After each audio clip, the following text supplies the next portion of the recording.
Hello, good evening everyone. I hope आप सब लोग बहुत अच्छे होंगे और अपने आने वाले प्रीलिम्स के लिए बहुत अच्छे से तैयारी आप कर रहे होंगे। तो आज मैं एक नई वीडियो लेके आया हूँ। लगभग 1 साल के बाद मैं ये वीडियो बना रहा हूँ क्योंकि मुझे तक बहुत सारी क्वेरीज आपकी आ रही थी और इन क्वेरीज को एड्रेस करना बहुत ज़रूरी हो गया था। तो मैंने इस गूगल फॉर्म को मैंने पोस्ट किया था अपने टेलीग्राम चैनल पर, जैसा कि मैंने इस समरी में लिखा हुआ है। इसका लिंक मैंने पेस्ट किया था अपने टेलीग्राम चैनल पे, जो फिजियोलॉजिस्ट जो है चैनल, आपको उसका लिंक इसी वीडियो के डिस्क्रिप्शन में मिल जाएगा। और इस 16 मार्च को पेस्ट किया था। 31 मार्च तक लगभग 15 16 दिन के लिए मैंने आपकी क्वेरीज को एक्सेप्ट किया और इसमें 30 कैंडिडेट्स ने इस फॉर्म को फिल किया था। और जितनी भी क्वेरीज उस फॉर्म में थी उन सारी क्वेरीज को आज हम इसमें एड्रेस करने वाले हैं। ठीक है, अपना टाइम बचाने के लिए आप इस वीडियो को 1.5x स्पीड पे देख सकते हैं। तो आइए हम बात करते हैं। सबसे पहले तो जनरल क्वेरीज एंड आंसर, जो वो किसी भी एस्पिरेंट की जनरल क्वेरी होती है कि मुझे ज़ूलॉजी ऑप्शनल के नोट्स चाहिए और टॉपर्स की आंसर कॉपी चाहिए, 10 साल के PYQs कंपाइलेशन चाहिए, और भी चीज़ें जैसे टेस्ट सीरीज़ कहाँ मिलेगी, गाइडेंस कहाँ मिलेगी, ये सब चीज़ के लिए मैं आपको रिकमेंड करूँगा कि ये जो टेलीग्राम चैनल है मेरा, दी ज़ूलॉजिस्ट करके, इसको आप सब्सक्राइब कर लीजिए। और ये टेलीग्राम ग्रुप है ज़ूलॉजी डिस्कशन ग्रुप।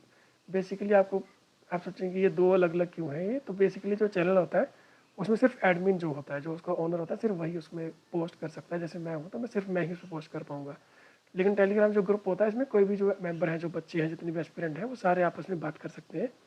और जैसे मान लो आपको कोई क्वेरी है, कुछ पूछना है आपको, तो वो आप ग्रुप में पेस्ट कर सकते हैं आपको। ठीक है, तो दोनों का आप सब्सक्राइब कर लीजिए, इसको ज्वाइन कर लीजिए। अगर इस वीडियो में आपकी क्वेरी एड्रेस, हालांकि एड्रेस हो जाएगी, लेकिन मान लो कोई ऐसी क्वेरी है जो इस वीडियो में एड्रेस नहीं की गई है, तो आप क्या करते हैं, उस ज़ूलॉजी डिस्कशन ग्रुप में, जिसका लिंक ये दिया हुआ नीचे, इसको आप ज्वाइन कर सकते हैं। इसमें आप कुछ भी आप मैसेज टाइप कर दिए, जो भी आपको नहीं पता चल रहा है, कोई बात आपको नहीं समझ में आ रही, कोई डाउट आपको पूछना चाहते हैं, या वैसे भी आप इन जनरल कोई बात करना चाहते हैं, तो इस ग्रुप में आप वहाँ पे पेस्ट कर दीजिए, तो मैं उसको रिस्पॉन्ड करूँगा। फिर एक ये है टेलीग्राम बॉट मैंने बनाया है, @theZoologist बॉट। ये सिर्फ टेलीग्राम पे वर्क कर रहा है। देखिए, मैं टेलीग्राम इसलिए कह रहा हूँ बार बार, क्योंकि एक दो स्टूडेंट थे, वो कह रहे थे सर आप इंस्टाग्राम पे नहीं हो। मैं इंस्टाग्राम नहीं कह रहा, मैं टेलीग्राम कह रहा हूँ। ठीक है, ध्यान से सुनिए इसको। और यहाँ पे आप मैसेज करेंगे तो मैं इस पर भी रिस्पॉन्ड करता हूँ। उसके अलावा जो मेरा दी ज़ूलॉजिस्ट चैनल है, अगर इसमें किसी भी लेटेस्ट पोस्ट के नीचे आप कमेंट कर देंगे तो भी मैं रिप्लाई करूँगा। देखिए, आपको इन 3 अलग अलग जगह पे लिखने की ज़रूरत नहीं है। इन 3 में से किसी एक में भी आप मैसेज अपना सेंड कर दीजिए, मैं रिस्पॉन्ड करूँगा। ठीक है, तो बात करते हैं कि आपकी क्वेरीज़ की, जो भी क्वेरीज आई हैं आपकी। तो सबसे मोस्ट आस्क्ड जो क्वेश्चन हैं बेसिकली, उसमें ये पूछा गया what should be the strategy for zoology optional. इसके बारे में हम बहुत डिटेल में बात करेंगे। ठीक है, तो वीडियो में आप बने रहिए, तो इसमें बात करेंगे हम। How to pass test series, इस पर भी हम बात करेंगे बीच में। How to do answer writing, इस पर भी हम काफ़ी डिटेल में बात करेंगे। तो सबसे पहले तो ये वाला question, list books for preparation of zoology optional, ये बहुत ही कॉमन क्वेश्चन है। मैंने अब तक 4 वीडियोस बना दी हैं गूगल क्वेरी फॉर्म में, तो फिर भी ये क्वेश्चन अभी तक रिपीट होता है। तो दैट मीन्स कि बच्चों की ये बहुत ही जेन्युइन क्वेरी है। तो इसके बारे में बात करेंगे इस बारे में। सबसे पहले बुक्स को देखते हैं। देखिए, अगर आप गूगल पे सर्च करेंगे ना, तो आपको समवट ये वाली बुक्स बता देगा। पेपर ए के लिए, पेपर बी के लिए ये वाली बुक्स हैं आपको। इसका चाहे तो स्क्रीनशॉट आप ले सकते हैं। ठीक है, वीडियो को पॉज करके आप ले सकते हैं। हाँ, लेकिन मैं इसमें बताऊँगा आपको कि इसमें आपको लेनी है नहीं लेनी बुक, उसके बारे में बात करेंगे। देखिए, पेपर ए के लिए जैसे इनवर्टिब्रेट्स एंड वर्टिब्रेट्स, RL कोतवाल की, या तो ये ले लीजिए, या EL Jordan doctor PS Verma की है इनवर्टिब्रेट ज़ूलॉजी, कोडेड ज़ूलॉजी। सिमिलरली ये कंपैरेटिव एनाटॉमी की बुक है, ये by Kent, PD Sharma ecology की होगी, एनिमल बिहेवियर हो गया, RC सोबती, बीरबल अरस्त होगी, PK वाजपेयी, इस तरह CB Pawar, PK Gupta, Nelson, ये लनिजर वाली बुक बीरबल अरस्तोगी की, HR सिंह, AK बेरी, ये सब बुक को आप, हालांकि आपने बहुत सारी इन बुक्स के आपने नाम सुने भी होंगे। अगर आपने मास्टर्स की है तो इन्होंने बहुत सारे कैंडिडेट्स ने इन बुक्स को खुद पढ़ा भी होगा, पर्सनली पढ़ा भी होगा। तो क्या इन सब बुक्स को आपको लेने की ज़रूरत है? तो मैं ये कहूँगा कि नहीं, इनको लेने की ज़रूरत नहीं है। तो फिर सर कौन कौन सी बुक्स लेनी है इनमें से, तो मैं बताता हूँ आपको। देखिए, ये सोर्सेज मैंने सिंप्लीफाइड किए हुए हैं। देखो, सिंप्लीफाइड का मीनिंग ये नहीं है कि इसमें कोई भी चीज़ मिस कर दी है, मिस कुछ नहीं है इसके अंदर। सिंप्लीफाइड का मीनिंग ये है कि ताकि आपको इकोनॉमिक बर्डन ना हो उस चीज़ का ना। आप इतनी सारी बुक्स, आप सोचिए कितनी सारी बुक्स, आप कितनी बुक्स लिखी हैं इसके अंदर, हर यूनिट के लिए अलग अलग बुक है। अगर आप सारी बुक्स खरीदने जाएंगे तो बहुत सारे पैसे आपके डेफिनेटली लगने वाले हैं। और वैसे भी हमारी UPSC की जर्नी ऐसी होती है कि हमें GS का बहुत सारा पोर्शन हमें पढ़ना होता है। तो हम मतलब जीएस को कब कब ख़त्म करें, कब हम इन बुक्स को पढ़ें, तो it's a very challenging task. तो दैट इज़ वाई मैंने सोर्सेज को काफ़ी सिंप्लीफाई किया हुआ है, ताकि आपका ऑप्शनल भी जो सिलेबस है वो अच्छे से कवर हो जाए, साथ में आपका जो क्वालिटी है वो भी कंप्रोमाइज़ ना हो। ठीक है, तो मेजरली आपको क्या करना है, आर एल कोतवाल जो है इसकी बुक, ये 2 बुक्स आती हैं आर एल कोतवाल सर की, इनवर्टिब्रेट्स एंड वर्टिब्रेट्स। ये 2 अलग अलग बुक्स है, एक बुक नहीं है ये। ठीक है, एक इनवर्टिब्रेट्स की बुक है, एक वर्टिब्रेट्स की बुक है, ये आप ले सकते हैं। अगर आपके पास कोतवाल नहीं है, मान लीजिए आपके पास ई एल जॉर्डन और डॉक्टर पी एस वर्मा की बुक है, invertebrate zoology and corded zoology करके, अगर ये बुक है तो ये भी, ये बुक भी ठीक रहेगी। ठीक है, ये 2 बुक्स हैं, ये भी ठीक रहेगी, ये भी ठीक रहेगी। इन दोनों में से या तो आप आर एल कोतवाल की 2 बुक ले लीजिए, या डॉक्टर पी एस वर्मा ये वाली जो बुक है, एस चांद की पब्लिकेशन की बुक है, या तो ये बुक्स ले लीजिए। दोनों लेने की ज़रूरत नहीं है आपको, ऐसा नहीं कि आपने कोतवाल भी ले ली, पी एस वर्मा की, तो डबल खर्चा करने की ज़रूरत नहीं है, क्योंकि दोनों सेम ही यूनिट को एड्रेस करते हैं। फिर उसके बाद 2 बुक्स तो ये होगी आपके ऊपर से। फिर थर्ड बुक आप कौन सी लेनी है, doctor P S Verma and doctor V के अग्रवाल की, ये भी एस चांद पब्लिकेशन की है। इस बुक का नाम मैंने ये दिया हुआ है, cell biology, genetics, molecular biology, evolution and ecology. ये एक ही बुक का नाम है। ठीक है, तो आप यहाँ पे देख पा रहे हैं, जैसे आपका ये वाली बुक्स में तो आपको इनवर्टिब्रेट्स और वर्टिब्रेट्स वाला पार्ट आपका कवर हो जाएगा, है ना। और ये जो वाली बुक है, सेकंड वाली बुक, इससे आपका सेल बायोलॉजी कवर हो जाएगी, जेनेटिक्स कवर हो जाएगी, मॉलिक्यूलर बायोलॉजी कवर हो जाएगी, एवोल्यूशन और इकोलॉजी, ये सब चीज़ें इसमें से कवर हो जाएंगी। ठीक है, लेकिन इनमें से बड़ी सारी चीज़ें आप बोलेंगे कि वो तो इसमें कवर नहीं होती, जैसे इंस्ट्रूमेंट्स एंड मेथड्स हैं वो इसमें कवर नहीं होते, बायोस्टैटिस्टिक्स कवर नहीं होती। तो उसके लिए मैं आपको क्या रिकमेंड करूँगा कि जो टेलीग्राम चैनल है ना, उस पर अनुराग मिश्रा सर हैं, ऑलरेडी रैंक 6 थे ये इंडियन फॉरेस्ट सर्विस में 2019 में। तो इनके नोट्स वहाँ पे डाले गए हैं, वहाँ अपलोड किए गए हैं। इनके नोट्स को आप प्रिंट कर लीजिए। ठीक है, ये कुछ एक आई थिंक 500 पेजेस के आसपास पेजेस है ये। अगर इनको प्रिंट करेंगे तो कुछ एक 250 पेजेस के आसपास में पूरा पेपर ही पेपर भी दोनों प्रिंट हो जाएगा उसमें। ठीक है, तो उसके अलावा काजल मैम के नोट्स में है, काजल चावला मैम, ये भी ऑलरेडी रैंक 28 2010 में थे। तो इनके नोट्स को आप सॉफ्ट कॉपी की तरह रेफर कीजिए, इनको प्रिंट करवाने की ज़रूरत नहीं है, क्योंकि फॉर सिंपल रीज़न कि आप एफर्ट्स को डबल करेंगे। देखिए, आपके पास अगर रिसोर्स है, आपकी मर्जी, आप चाहें तो उसको भी प्रिंट कर सकते हैं, बट आई वॉन्ट रिकमेंड। जो अनुराग मिश्रा सर के नोट्स हैं ये प्रिंटेबल, मतलब काफ़ी अच्छी क्वालिटी के हैं ये। इसमें डायग्राम्स कुछ कुछ जगह पे आपको मिसिंग मिलेंगी, वो डायग्राम्स आप खुद से बनाइए, तो एक तरह से आपकी जो खुद की प्रैक्टिस है वो भी होती रहेगी। ठीक है, उसके अलावा फोर्थ सोर्स क्या है आपका, इंटरनेट या फिर ऑनलाइन सोर्सेज। कुछ लोग एआई का भी यूज़ कर रहे हैं आजकल, तो वो भी आप कर सकते हैं। ठीक है, लेकिन आप पर्सनल यूज़ के लिए कीजिए, किसी और की एआई सोर्स को आप खुद रेफर मत कीजिए। उन्होंने क्या प्रॉम्प्ट यूज़ की है, किस तरह का उन्होंने उसको यूज़ किया है, तो उसके बारे में आपको जब तक आइडिया नहीं है, उसको आप ऐसे ब्लाइंडली ट्रस्ट मत कीजिए। ठीक है, उसके अलावा जैसे मान लो जी कि कोई ऐसा कैंडिडेट है जिसके बेसिक्स बहुत ज़्यादा वीक हैं, तो मैं ये रिकमेंड करूँगा कि एनसीईआरटी की बायोलॉजी की जो क्लास 11th और 12th की जो है, इसको भी आप देख सकते हैं। ठीक है, ये जो देखो, जो 11th और 12th की जो क्लास बायोलॉजी की एनसीईआरटी है, ये स्पेशली मैं उनको रिकमेंड करूँगा जिनको सब्जेक्ट भूल गया। फॉर एग्जाम्पल जीएस की तैयारी करते 3-4 साल लगातार जब आप पढ़ते हो, तो या फिर मान लो 1-2 साल से आप तैयारी कर रहे हो, तो आपको अपना सब्जेक्ट जो है भूलने लग पड़ता है, उसकी बेसिक्स जो है भूल जाते हैं। तो इसके लिए एनसीईआरटी बायोलॉजी बहुत अच्छा सोर्स है। ठीक है, लेकिन इसके अलावा मैं आपको एक चीज़ और रिकमेंड कर सकता हूँ। एक ना समाप्ति समाप्ति सिन्हा मैम है, समाप्ति सिन्हा मैम और इतना महापात्रा। ठीक है, इनकी ना बुक है जोलॉजी मेड इजी। ये बेसिकली नीट के लिए बुक है, नीट एग्ज़ाम के लिए। ठीक है, तो इन्होंने क्या किया है, इस एनसीईआरटी 11th और 12th की एनसीईआरटी को एक तरह से बहुत ही अच्छा कंसोलिडेट करके तो इस बुक में इसको कंपाइल किया हुआ है। अगर मान लो आपका एनसीईआरटी में, जैसे मान लो आपको ठीक नहीं लगता है एनसीईआरटी पढ़ने से, मज़ा नहीं आता आपको, तो ये वाली बुक आप डेफिनेटली पढ़िए, बहुत अच्छी बुक है। तो ये भी आप पढ़ सकते हैं। समाप्ति सिन्हा महापात्रा मैम की बुक है। ये बेसिकली 11th और 12th की जोलॉजी ही है। ये जो मैम है, इन्हीं का बेसिकली आपको यूट्यूब पे फ्री में कोर्स भी मिल जाएगा पूरा, जो कि जोलॉजी पूरी कवर करता है।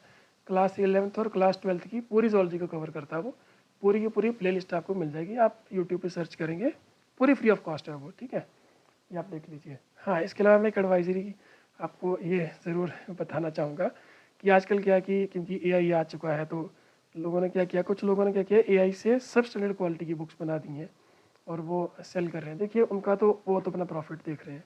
मैं ये आपको रिकमेंड करूँगा, अगर आपकी बुक्स पहले तो परचेज मत कीजिए, अगर करे भी तो उसको आप कंटेक्स्ट सेंसिटिव, मतलब एक इंटेलिजेंट तरीके से उन बुक्स को आप यूज़ कीजिए। एकदम ब्लाइंडली ट्रस्ट मत कीजिए उन चीज़ों को। जो बुक्स ये वाली टेक्स्ट बुक्स जो आप काम कर रही हैं वो ये AI जनरेटेड बुक्स कभी ये काम नहीं कर सकती हैं, ठीक है। तो ये मेरी आपको एडवाइस रहेगी रिगार्डिंग बुक्स। तो आ जाते हैं हम आपकी क्वेरीज पे। सबसे पहले प्रणवी जी ने क्वेरी भेजी हमें, I want to know how to plan my zoology optional preparation. सबसे पहले तो मैं आपको ये मान के चल रहा हूँ कि आप एकदम शायद अगर फ्रेशर हैं, ठीक है, तो उनके तरीके से हम बात करेंगे कि जोलॉजी ऑप्शन के प्रेपरेशन को प्लान कैसे करें। सबसे पहले तो मैं आपको रिकमेंड करूँगा कि अगर आप इस प्रेपरेशन में नहीं है, सबसे पहले आपको GS पे कवर करने पे फोकस करना चाहिए, ठीक है। GS पे आपको पता है कि 1 to 1.5 ईयर्स आपको लग सकते हैं, है ना। इतना टाइम आपको लगता है स्टैटिक कवर करने में। अगर आप बहुत ही डेडिकेटेड हैं तो आपको 1 साल लगेगा। अगर आप थोड़े से बीच में ढीला डाले हैं, थोड़े बीमार हो गए या कहीं आप घूमने फिरने चले गए या कुछ और तरीके से टाइम वेस्ट हो गया, तो 1.5 ईयर्स इतना टाइम आपको लगता ही है, ठीक है, नॉर्मली।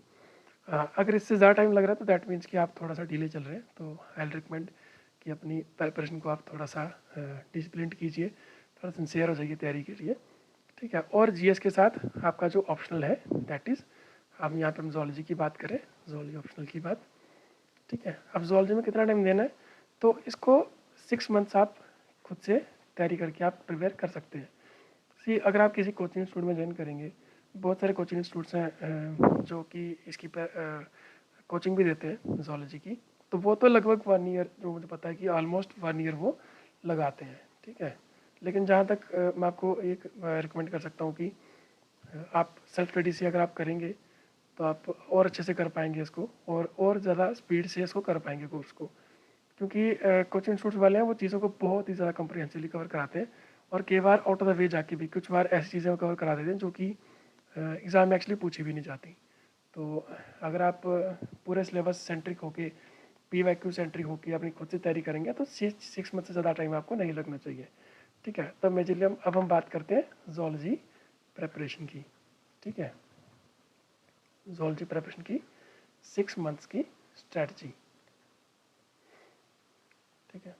अगर मान लीजिए कि आपने तैयारी अपनी जून से स्टार्ट की है, ठीक है, फिर आप आके आप जुलाई में, जून, जुलाई, अगस्त, सितंबर, अक्टूबर और नवंबर, ठीक है।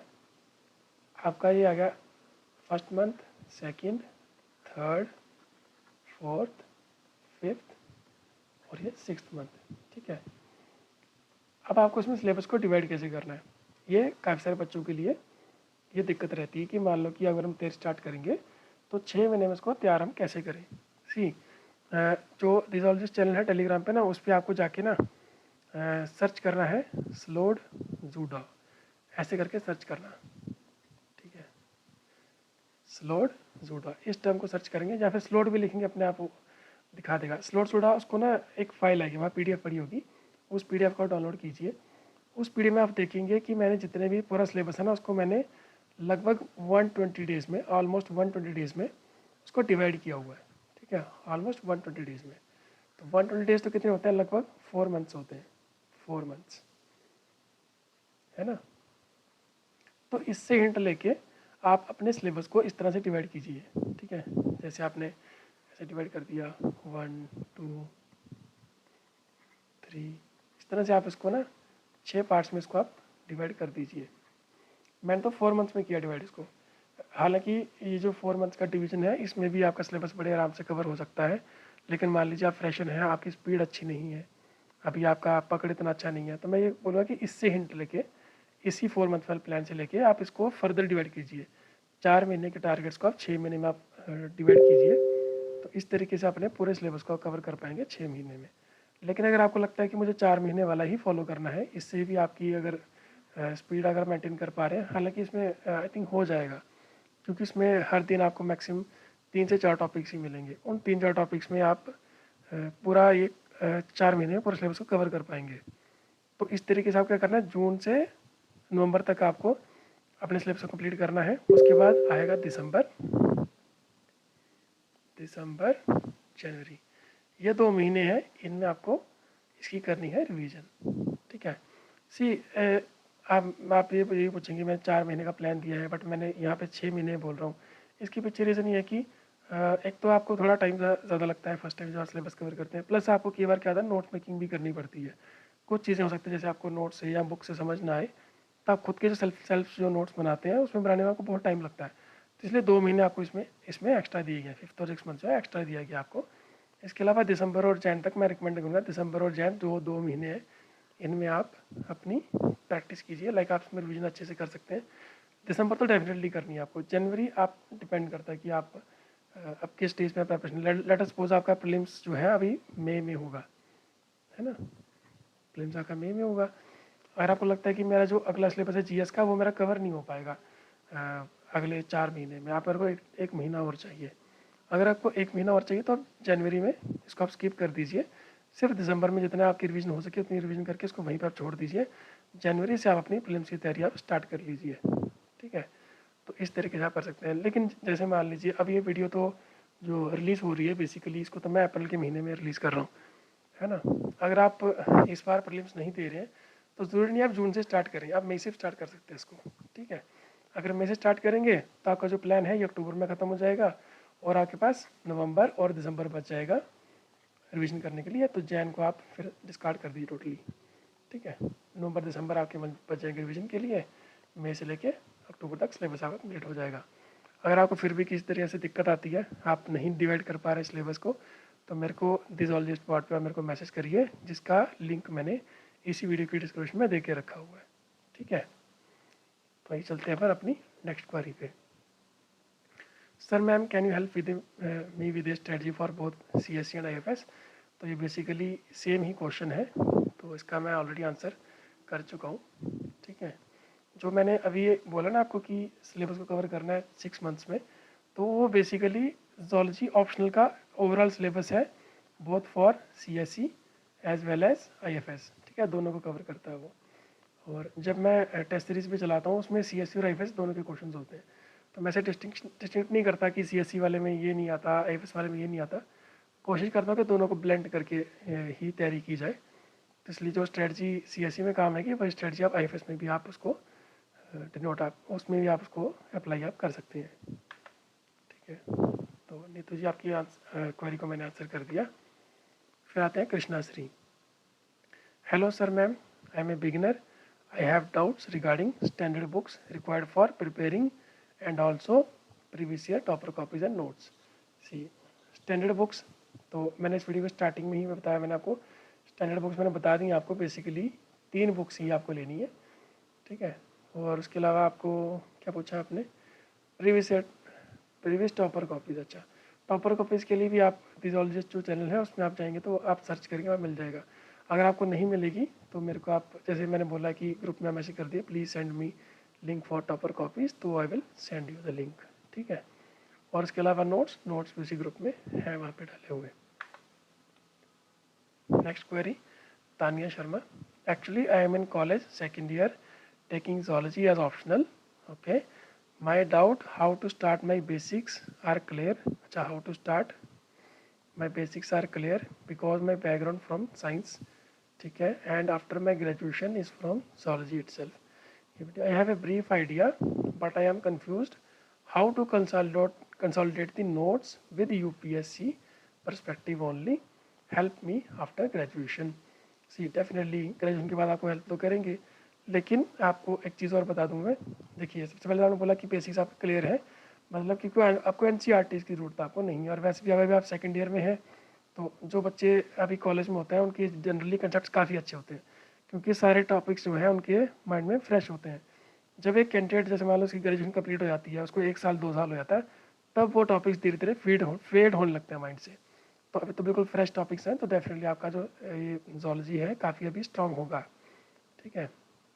और आपकी ग्रेजुएशन भी ज़ूलॉजी से ही है, तो ये भी आपके लिए बहुत एक अच्छा पॉजिटिव है। उसके अलावा मैंने बोला कि कंसोलिडेट कैसे करना है नोट्स को। तो इसी अगर आप नोट्स की बात करेंगे तो मैंने बताया कि अनुराग मिश्रा सर के नोट्स ऑलरेडी हैं वहाँ पे, ठीक है, अनुराग सर के नोट्स हैं। उसके अलावा जो काजल मैम है तो उनके नोट्स भी हैं, उनसे आप हिंट ले सकते हैं। लेकिन मान लीजिए कि आपको खुद से नोट्स बनाने, लाइक हैंड रिटन नोट्स बनाने हैं आपको, तो मैं जो मैंने 3 बुक्स रिकमेंड की हैं आपको, उनसे आप नोट्स बनाइए, प्लस इंटरनेट सोर्सेज का आप यूज़ करिए। और इसके अलावा भी आप एक काम करिए, आपने जो भी नोट्स बनाया ना आपने उनको नोट्स जब बना लेंगे, लेट अस सपोज आपने एक टॉपिक के नोट्स बनाए, आपने 3-4 पेजेस लिखी, इन 3-4 पेजेस को आप मेरे को फ़ोटो क्लिक करके मेरे को दिसॉल्जिस्ट बोर्ड पे मेरे को सेंड कर दीजिए। मैं इनको रिव्यू कर दूंगा। जैसे मान लो कुछ इसमें दिक्कत होगी, कुछ चेंज करना होगा, तो आई विल रिकमेंड यू कि इसमें आप ये चीज़ ऐड कर दीजिए, ठीक है। और इसके अलावा कि हेल्प मी आउट, ठीक है, ठीक है। तो ये क्वेरी मैंने आपको एड्रेस कर दिया। इसके अलावा कोई भी अगर आप क्वेरी होगी तो आप मेरे को आप आगे भेज सकते हैं। Deepak Sharma, I have studied zoology in my graduation, so that I decided to go with zoology as a optional subject in civil service exam. Acha, my queries are like how to study non-coordinate section because this is the only section which is taking a lot of time. देखिए जो आपका non coordinates का section है, basically first unit आपका paper रहेगा non कोऑर्डिनेटा and कोऑर्डिनेटा। तो इसमें लगभग से अगर आप लाइक बिल्कुल फ्रेशर हैं तो शायद आपको 30 डेज आपके पास लग जाएंगे, ऑलमोस्ट आपका 1 मंथ ऑलमोस्ट इसमें चला जाएगा बहुत आराम से। तो ये जाना बहुत स्वाभाविक चीज़ है सॉरी। तो बेसिकली ये बिल्कुल नॉर्मल चीज़ है। ये आप ये मत सोचिए कि मेरा बहुत टाइम लग रहा है इसमें। बेसिकली ये बहुत इंपॉर्टेंट यूनिट है। इसमें पेपर ए में 120 मार्क्स का बेसिकली इसी में से आता है। 50 फ्रंट पेपर जो होता है ना आपका पेपर ए का, वो सिर्फ एक यूनिट से आता है। सोचो, लगा लीजिए कि कितना इंपॉर्टेंट यूनिट है ये। तो इसलिए अगर उसमें टाइम लग रहा है तो कोई बात नहीं, आप उसमें टाइम मतलब आप ये मत सोचिए कि बहुत टाइम लग रहा है इसमें डेफिनेट टाइम लगेगा इसमें। फिर भी अगर आपको नॉन कोऑर्डिनेट्स में कोई दिक्कत आती है, लाइक 1 महीने से ज़्यादा टाइम हो गया आपको, 1.5-2 महीना हो गया, फिर भी आप कंप्लीट नहीं कर पा रहे, तो डेफिनेटली आप मुझे पिंग कर सकते हैं दिसॉल्जिस्ट बोर्ड पे, या फिर आप दिसॉल्जिस्ट ग्रुप में मैसेज कर दीजिए कि प्लीज़ आप मेरे को थोड़ी हेल्प कीजिए, तो आई डेफिनेटली बी देयर, ठीक है। फिर आंसर राइटिंग स्ट्रेटजी। तो आंसर राइटिंग स्ट्रेटजी के लिए मैं बात करूँ आपको कि मैं चलो इसमें बता ही देता हूँ। तो बेसिकली जैसे आपका प्रीलिम्स कंप्लीट हो जाएगा ना, अभी प्रीलिम्स कंप्लीट अभी मई में ख़त्म हो जाएगा, उसके बाद से एक ना जूडा प्रोग्राम मैं लॉन्च करता हूँ। जूडा प्रोग्राम ये बेसिकली जोलॉजी डिस्कशन ग्रुप में चलता है। ये इसको बोलते हैं zoology optional daily answer writing programme. तो इसमें क्या होता है, एक पर्टिकुलर मैंने सिलेबस दिया होता है, हर दिन मैंने एक सिलेबस दिया होता है कि इस सिलेबस में से मैं क्वेश्चंस डालूंगा। तो 5 to 10 क्वेश्चन उसके अंदर होते हैं। तो उसमें आपको फिर आंसर्स लिख के मेरे को सेंड करने होते हैं ग्रुप के अंदर ही। तो इस तरह से आप धीरे धीरे करके अपने आंसर राइटिंग को इम्प्रूव कर सकते हैं। तो मैं यही रिकमेंड करूँगा कि अगर आपको आंसर राइटिंग में काम करना है तो उस प्रोग्राम में आप एनरोल कर लीजिए। ये प्रोग्राम जो है टोटली फ्री ऑफ कॉस्ट है, ठीक है। इसमें कोई भी फीस नहीं किसी के लिए, totally free of cost programme है ये। जितने भी कैंडिडेट्स जो इंटरेस्टेड हैं इसको ज्वाइन करने के लिए वो ज्वाइन कर सकते हैं। तो ये प्रीलिम्स के बाद स्टार्ट होगा। आप दिसॉल्जिस्ट चैनल पे अपनी नज़र बना के रखिए, मैं उसकी नोटिफिकेशन डालूंगा। और इसके साथ साथ ही मेरा एक ना टेस्ट सीरीज़ भी आती है, वो जोलॉजी की टेस्ट सीरीज़ है, लेकिन वो पेड होती है, ठीक है। वो वाली वो पेड है, लेकिन टेस्ट सीरीज़ पेड है, लेकिन जो आंसर राइटिंग प्रोग्राम है that is free of cost, ठीक है। Is there any course or guidance program with low prices as coaching online or offline both very expensive in the market? ये बात बिल्कुल सही कही आपने कि कोचिंग तो बहुत महंगी है। जहाँ तक मैं जानता हूँ लगभग 50,000 सिर्फ ऑप्शनल का जो है अभी प्राइस जो है अभी है मार्केट में। तो अभी इसका कोई कोर्स है, गाइडेंस प्रोग्राम है, तो देखिए अभी मैंने कोई पर्टिकुलर कोई कोर्स तो लॉन्च नहीं किया है, बट आने वाले टाइम में शायद मैं सोच रहा हूँ कि इसमें कोई कोर्स लेके आऊँ, बट अभी इसमें बहुत टाइम लगेगा, तो मैं कोई प्रॉमिस नहीं करूँगा कि मैं कोर्स लेके आ रहा हूँ, ठीक है। बाकी guidance totally free of cost है। आप कभी भी कुछ भी आपको दिक्कत आती है आप ग्रुप में मैसेज करिए, दिसॉल्जिस्ट बोर्ड में मैसेज करिए, किसी भी प्रकार की प्रॉब्लम हो आपको तो मैं उसमें एड्रेस करने की पूरी कोशिश करूँगा, ठीक है। If any suggestion for me please try to contact.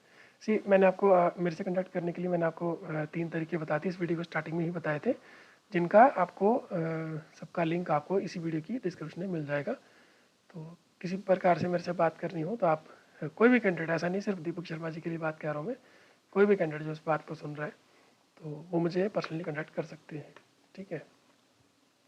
Devesh Phagna, sir ma'am how much time should I give at least to zoology optional as I am doing MSc final year but no preparation at all with optional subject, can I cover it from scratch after prelims CSE 2026?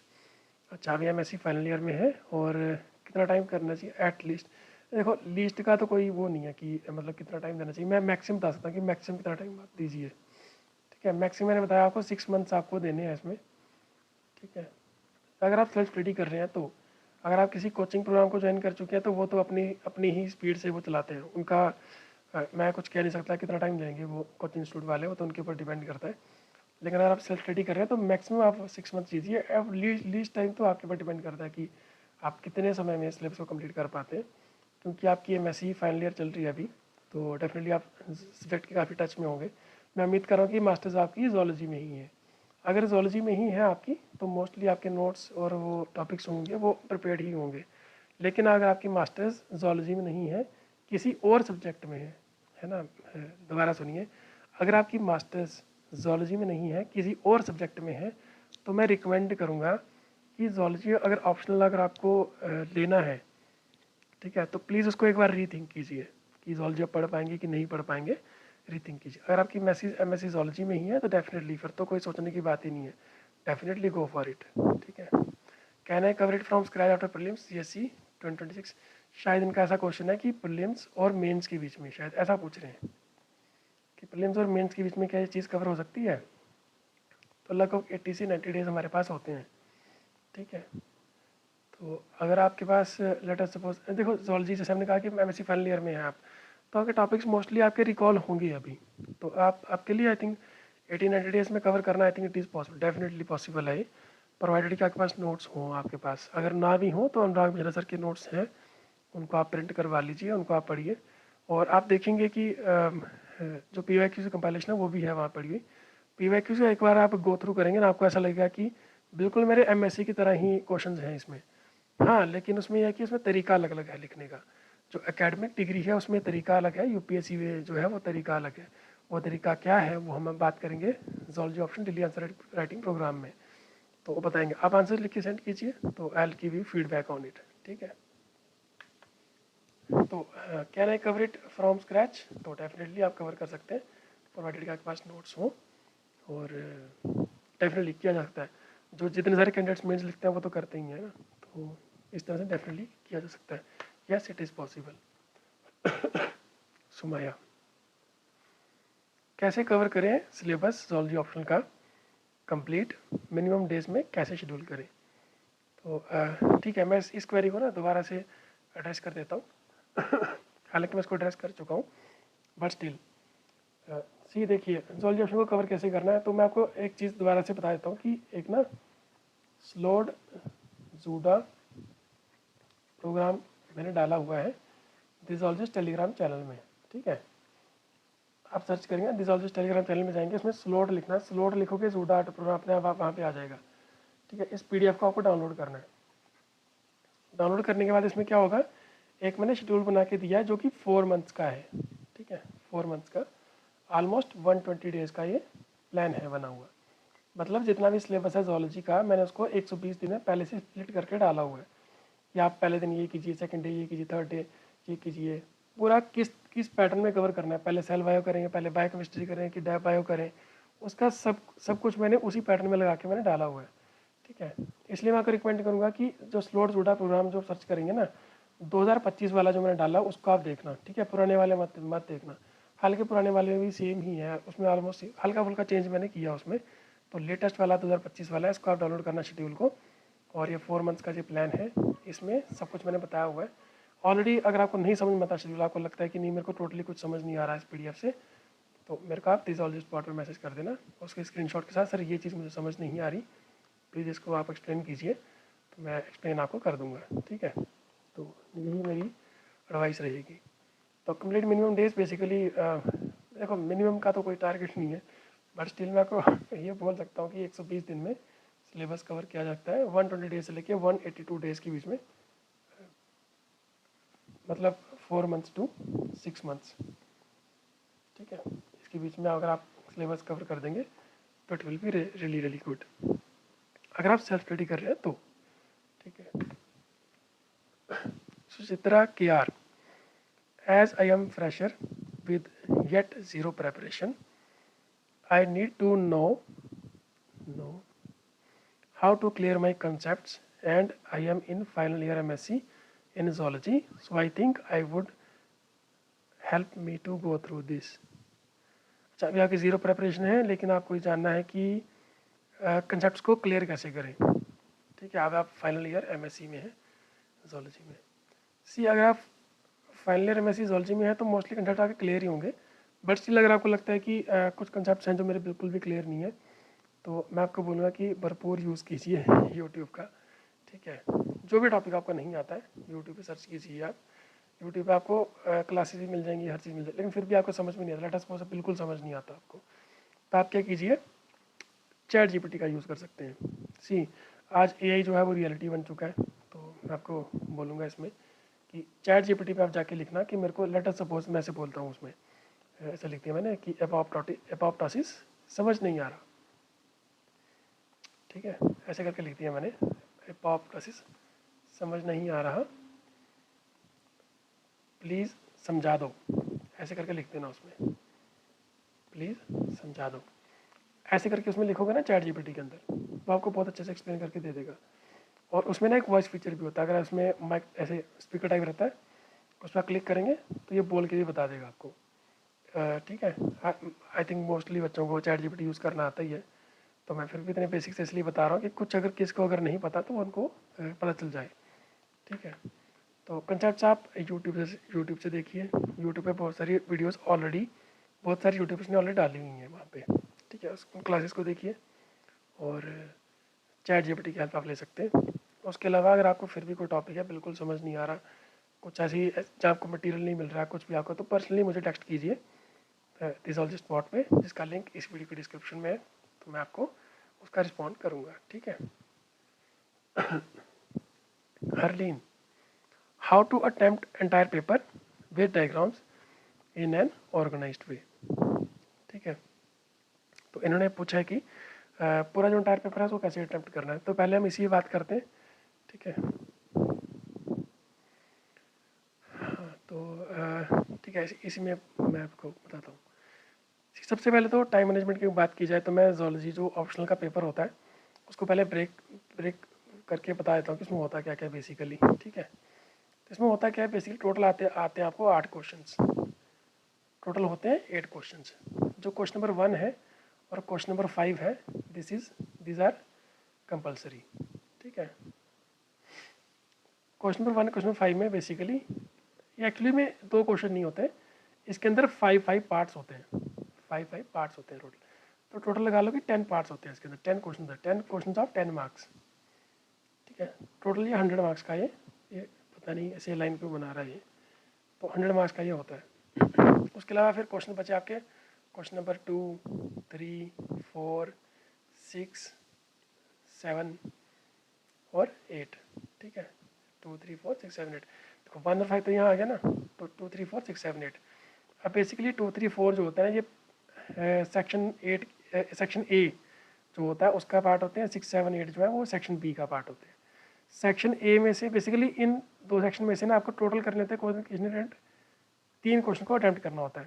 देखो अगर आपको 3 question attempt करने तो यहाँ तो आप 2 question यहाँ से कर लो और 1 क्वेश्चन आप यहाँ से कर लो, टोटल 3 हो गए। या फिर आप करो कि अगर 1 क्वेश्चन आप यहाँ से करोगे तो 2 क्वेश्चन आपको यहाँ से करने पड़ेंगे, तब भी 3 हो जाएंगे, है ना, ऐसा करना होगा। तो ये क्वेश्चन नंबर 2, 3, 4, 6, 7, 8 इसके अंदर बेसिकली अगर हम कोई भी इनमें से कोई भी क्वेश्चन उठा लो, let us suppose question number 2 को मैंने ले लिया, ये सारे एक ही तरह के होते हैं। ठीक है, इसलिए मैंने इसी एग्जांपल ली क्वेश्चन नंबर 2 की। ये जो क्वेश्चन नंबर 2 है ना, इसके अंदर फर्दर 3 पार्ट होते हैं। ठीक है, ये मैं सीएससी की बात कर रहा हूँ, आईएफएस में हल्का सा चेंज रहता है बट मोर और लेस सिमिलर होता है। तो पहले पार्ट में कोई क्वेश्चन होगा वो होगा 20 मार्क्स वाला, सेकंड क्वेश्चन होगा 15 मार्क्स का, थर्ड क्वेश्चन होगा 15 मार्क्स का। समझ गए? तो basically question number 1, question 5 compulsory है, जो वो 10 मार्क्स के 10 क्वेश्चन होते हैं, 100 मार्क्स का ये हो गया। और जो आपको 3 क्वेश्चन और अटैम्प्ट करने हैं, इनके अंदर फर्दर 3 पार्ट्स होते हैं, 20 मार्क्स का हो गया, एक 15 का, एक 15 का, 15, 15, 30 और 20, 50 मार्क्स का ये हो गया। ठीक है, क्योंकि 3 अटैम्प्ट करने हैं आपको, तो 5, 15 to 3 हो गया 150, 150 प्लस 100 इसको करेंगे तो टोटल जो पेपर आता था 250 मार्क्स का कंप्लीट हो गया। ठीक है, आई होप आपको समझ में आ गया होगा। जिसको नहीं पता होगा उसको समझ में आएगा, जिसको ऑलरेडी पता था तो उसको भी थोड़ा रिवाइज हो गया होगा ये चीज़। अब आपको अटैम्प्ट कैसे करना है पेपर, तो मैं आपको रिकमेंड करूँगा क्वेश्चन नंबर 1, क्वेश्चन नंबर 5 है ना, इसको आप जो टाइम है वो करीब करीब आप एलोकेट कीजिए 7.5 मिनट्स पर आंसर। ठीक है, अल्लाह को इतना टाइम आप दीजिए, तो आपको पता है 7.5 मिनट्स अगर देंगे हम 10 क्वेश्चन को, कितने मिनट्स हो जाएंगे, 75 मिनट्स हो जाएंगे। ठीक है, 75 मिनट्स। उसके अलावा आप मान लो कि मेरे को 3 क्वेश्चन और अटैम्प्ट करने हैं, तो मान लो कि मैंने ऐसे किया, क्वेश्चन नंबर 2 अटैम्प्ट किया, क्वेश्चन नंबर 3 अटैम्प्ट किया और क्वेश्चन नंबर 8 अटैम्प्ट किया मैंने। ठीक है, 3 करने ना, 1 2 3, 3 हो गए। तो इसको मैंने क्या किया, बेसिकली मैंने क्या किया होता है, अगर आपको क्योंकि हर क्वेश्चन के अंदर 3 3 का सेट है, मैंने बताया ना आपको, एक 20 मार्क्स का होगा, एक 15 मार्क्स का होगा, फिर एक 15 मार्क्स का होगा, ऐसे भी ऐसे होगा, 20 मार्क्स का, 15 मार्क्स का, 15 मार्क्स का, 20 मार्क्स का, 15 मार्क्स का, 15 मार्क्स का। तो टोटल बेसिकली 3 ही हो गए, 3 ही हो गए, 3 ही हो गए, तो बेसिकली टोटल 9 क्वेश्चन ये भी हो गए।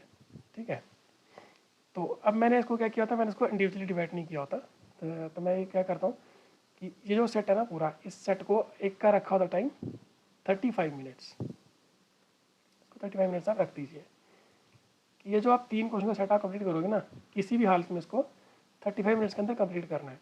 अब क्योंकि ऐसे आपको 3 सेट कंप्लीट करने हैं, तो मल्टीप्लाई बाय 3 कर देते हैं, तो ये हो जाएगा 105 मिनट्स। ठीक है, अब 105 प्लस 75 करें कितना होता है, 180 मिनट्स। तो इतना ही टाइम आपका मेंस का होता है। ठीक है, तो 3 घंटे में आपके सारे क्वेश्चन अटैम्प्ट हो गए। अब अटैम्प्ट अभी हो गया ना address of answer, how to attempt entire paper with diagrams in an organised way. ठीक है, तो मैंने ये बता दिया कि हर क्वेश्चन में कितना टाइम देना है, ये बता दिया। लेकिन हाँ, डायग्राम्स की बात की जाए अभी। ठीक है, जैसे अब 7.5 मार्क्स का, चलो मैं आपको फिर से इसको थोड़ा रब करके बताता हूँ आपको। ठीक है, जैसे मान लो 7.5 मार्क्स का 7.5 मिनट्स हमने दिए एक 10 मार्कर वाले क्वेश्चन को, ऐसे किया ना अभी, 10 मार्कर वाले क्वेश्चन कितने मिनट दिए हमने, 7.5 मिनट्स। तो इसके अंदर क्या करना है, 6 मिनट्स जो आपके होने चाहिए ना, वो किसके लिए होने चाहिए, डिस्क्रिप्शन के लिए। डिस्क्रिप्शन क्या होती है, जो भी चीज़ें आप लिखते हो, जैसे मैं चीज़ लिख रहा हूँ ये डिस्क्रिप्शन होगी। और 1.5 मिनट्स किसके लिए रखने हैं आपको, डायग्राम्स के लिए। सी ये एक ना कोई ऐसे फिक्स्ड नहीं है कि इतना ही टाइम देना आपको, आप थोड़ा बहुत ऊपर नीचे चलेगा इसमें। ये मैंने आपको क्यों बताया, ये बेसिकली टाइम 6 मिनट 1.5 मिनट क्यों बता रहा हूँ आपको, ये सिर्फ एक तरह का एक साइकोलॉजिकल आप कह लीजिए कि एक बैरियर क्रिएट करने के लिए माइंड में, कि मेरे को इतना ही टाइम देना है किसी आंसर में। जैसे मान लिया आपने 10 मार्क्स वाला क्वेश्चन स्टार्ट किया, उसमें हमने 12 मिनट लगा दिए, तो दैट मीन्स कि आपने उसमें कम से कम भी 5 मिनट वेस्ट कर दिए, जो कि आपको नहीं करने चाहिए थे।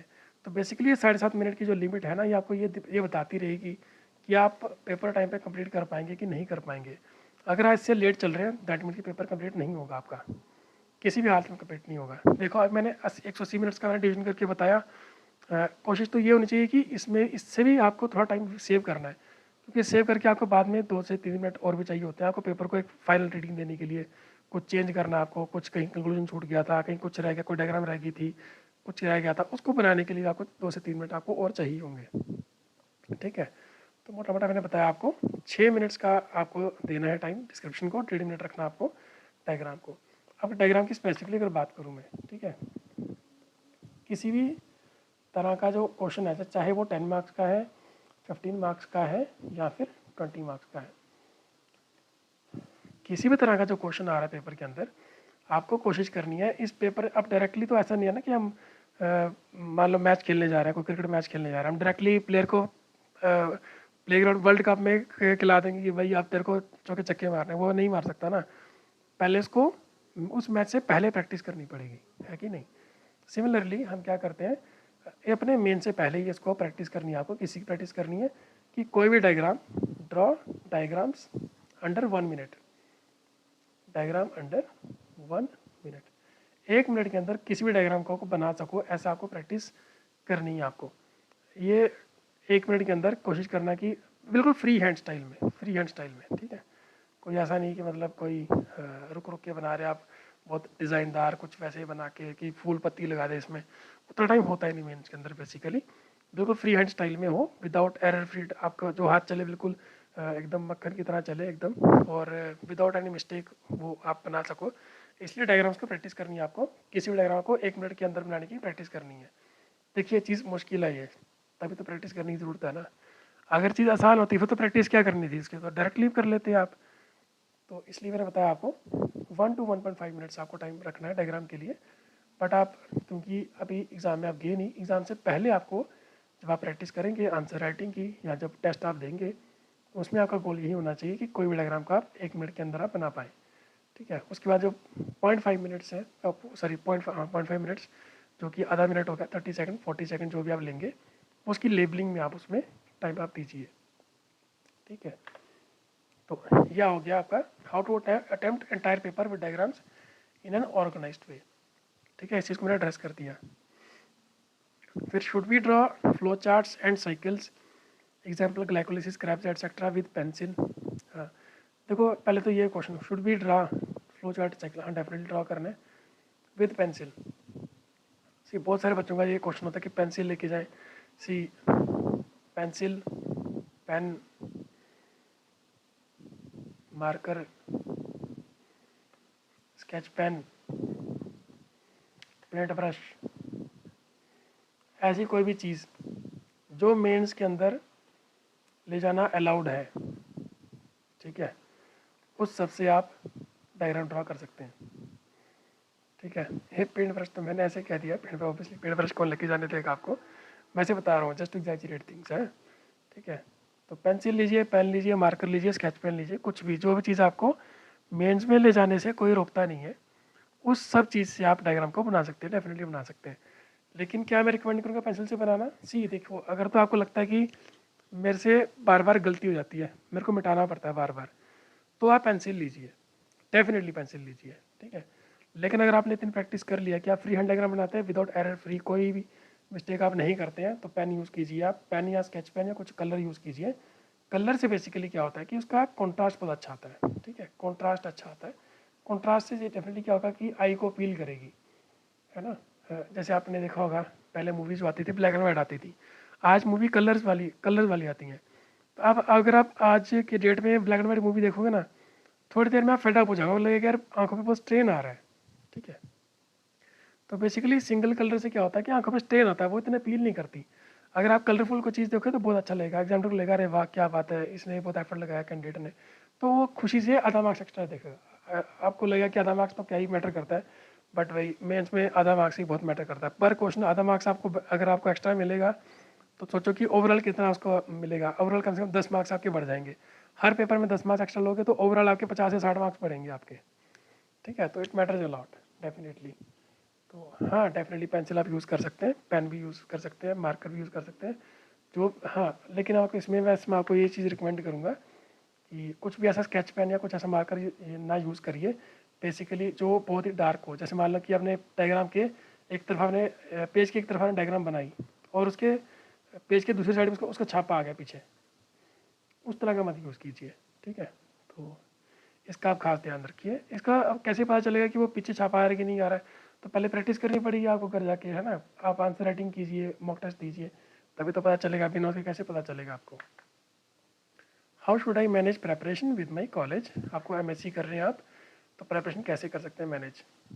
सी ये क्वेश्चन बहुत ही जेन्युइन है, तो मैं इसमें आपको स्पेसिफिकली चीज़ बोलूँगा, क्योंकि आप MSc कर रहे हो, मैं मान के चल रहा हूँ जूलॉजी में ही कर रहे हो आप।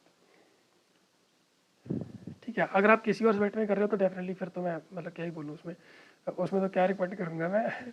ठीक है, लेकिन अगर आप जूलॉजी में MSc कर रहे हैं तो मैं डेफिनेटली आपको चीज़ रिकमेंड करूँगा। सबसे पहले आपका जो अपना सिलेबस है मास्टर्स वाला, ठीक है, उसको आप अच्छे से कवर कीजिए विदाउट ये थिंकिंग वो UPSC में आएगा नहीं आएगा, है ना, कोई पता नहीं होता, स्टेट पीसीएस में आएगा नहीं आएगा।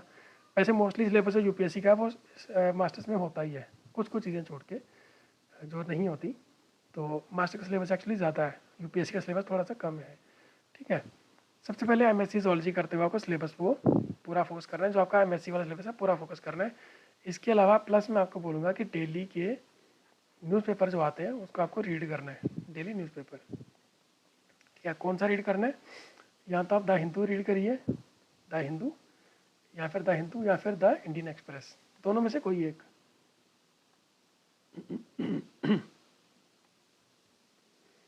सॉरी मेरी खराब हैंड राइटिंग के लिए। द हिंदू और द इंडियन एक्सप्रेस, इन दोनों में से कोई एक न्यूज़पेपर को आप कवर कीजिए। जो एमएससी ज़ूलॉजी है आपकी, अगर ये आपकी बहुत स्ट्रांग होगी ना, ऑब्वियसली इसमें आप जब स्ट्रॉन्ग करने की बात कर रहे हैं, इसका मतलब आप इसमें नोट्स भी बना रहे हैं, प्रैक्टिकल भी आप कर रहे हैं, आप कंसेप्चुअल अंडरस्टैंडिंग भी लेके चल रहे हैं। अगर आपका ज़ूलॉजी वाला पार्ट स्ट्रांग होगा ना, तो आपका ऑप्शनल वाला पार्ट अपने आप सॉल्व हो जाएगा। ठीक है, कोई इशू नहीं होगा आपको, यूपीएससी में कोई दिक्कत नहीं आएगी। लेकिन डेली न्यूज़पेपर मैं किस लिए भी कह रहा हूँ, क्योंकि ताकि आपका जीएस से भी आपका टच में रहो आप।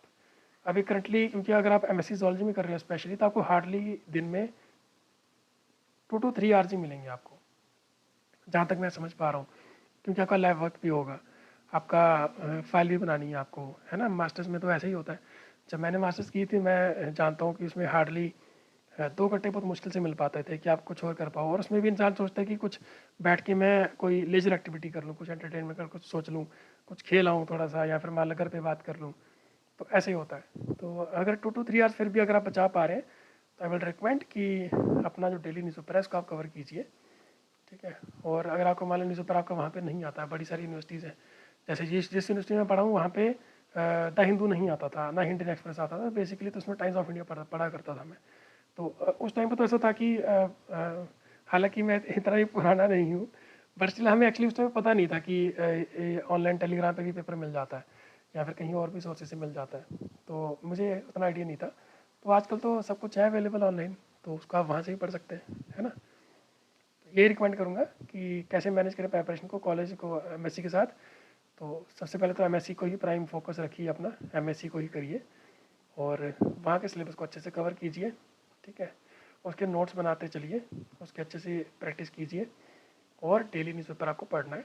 अगर आप डेली न्यूज़पेपर आप नहीं पढ़ पा रहे, तो उसकी ऑफलाइन जो कॉपी नहीं मिल रही आपको, तो ऑनलाइन कॉपी आपको पढ़नी है। अगर ऑनलाइन भी नहीं मिल रही आपको, तो यूट्यूब पे फ्री में बड़े सारे इंस्टीट्यूट्स हैं जो फ्री में पढ़ाते हैं, जैसे अनअकैडमी हो गया, है ना। उसके अलावा पीडब्ल्यू हो गया, बहुत सारे हैं ऐसे, तो फ्री में पढ़ाते हैं, वहाँ से भी आप पढ़ सकते हैं। विल दी आंसर कॉपीज भी valued in free test series. देखो, जो फ्री टेस्ट सीरीज है वो मैंने 2023 में आई थिंक वो चलाई थी, हाँ। अब फ्री टेस्ट सीरीज जो है वो नहीं चलती है अभी। टेस्ट सीरीज जो है वो पेड है। ठीक है, जो टेस्ट सीरीज अभी चलती है वो पेड है, और लेकिन फ्री जो है वो आंसर राइटिंग प्रोग्राम है। ठीक है, आंसर राइटिंग जो है उसको मैं जूडा प्रोग्राम बोलता हूँ, तो that is free of cost. तो will the answer copies valued in जूडा, तो डेफिनेटली यस, इसमें वैलिड होंगी। अगर आप टेस्ट सीरीज पेड ले सकते हैं, मतलब आप लेना चाहते हैं, तो वो उसमें भी वैलिड होती हैं। ठीक है, तो ये मेरा था। Miss Sneha Oberoi, I am not sure whether the notes I am making are sufficient or if my content and structuring are appropriate. अच्छा, as I am a beginner and have just started writing answers for zoology optional, your guidance would mean a lot to me. Definitely, आप beginner हैं और answer writing आप बिल्कुल start ही किया आपने, तो बिल्कुल आप मैंने बताया ना, जैसे मैंने लिंक दिया हुआ है जोलॉजी डिस्कशन ग्रुप का, उसको आप टेलीग्राम पे ज्वाइन कर लीजिए। ठीक है, उसका लिंक जो है वो इसी वीडियो की डिस्क्रिप्शन में आपको मिल जाएगा। ठीक है, नीचे इसमें क्लिक करेंगे तो दिख जाएगा, उसको ग्रुप का ज्वाइन कर लीजिए। तो वहाँ पे जूडा प्रोग्राम स्टार्ट होगा प्रीलिम्स के बाद, उसको आप ज्वाइन कर लीजिए, free of cost, totally free of cost सबके लिए। तो उसको आप डेफिनेटली पार्टिसिपेट कीजिए। I am not sure whether notes I am making are sufficient. हाँ, नोट्स की अगर बात की जाए, नोट्स और कंटेंट की बात, तो आप क्या करिए, एक पर्टिकुलर सैम्पल बना के 4 to 5 पेजेस का, ठीक है, 4-5 पेज का सैम्पल आप मेरे को दिसोलॉजिस्ट पार्ट में मेरे को भेजना, जिसका लिंक आपको इसी वीडियो के डिस्क्रिप्शन में मिलेगा। ठीक है, टेलीग्राम पे आप आएंगे तो आपको पता चल जाएगा आपको। मेरे को 4-5 पेजेस सेंड करिए, तो मैं बता दूंगा उसमें कि क्या उसमें चेंजेस करने की ज़रूरत है। ठीक है, पल्लवी, आंसर लिखने में भी प्रॉब्लम हो रही है और बायोकेमिस्ट्री समझ नहीं आ रही, कुछ टॉपिक भी क्लियर नहीं है। आंसर लिखने में प्रॉब्लम हो रही है, तो मैंने बता दिया, जूडा प्रोग्राम प्रीलिम्स के जस्ट बाद, अभी प्रीलिम्स एक्चुअली है आपका May 24 को, May 24 2026 को आपका प्रीलिम्स का एग्ज़ाम है। उसके लगभग 7 to 10 डेज़ के अंदर जूडा प्रोग्राम स्टार्ट हो जाएगा। ये totally free of cost programme है, कोई भी इसको ज्वाइन कर सकता है। ये आंसर राइटिंग के लिए ही स्पेसिफिकली, तो कोई प्रॉब्लम आपको आ रही है यहाँ पर वो रिजॉल्व कर देंगे। ठीक है, बायोकेमिस्ट्री समझ नहीं आ रही, बायोकेमिस्ट्री समझ नहीं आ रही, तो इसको सबसे पहले तो आप कोशिश कीजिए कि जो NCERT है, ठीक है, बायो क्लास 11th और 12th की, तो इसको आप पढ़िए। देखो, अगर आपको बायोकेमिस्ट्री समझ नहीं आ रही, तो इसका मतलब आपके बेसिक्स थोड़े से हिले होंगे उसमें, तो सबसे पहले ये इसको आप पढ़िए, NCERT कवर कीजिए।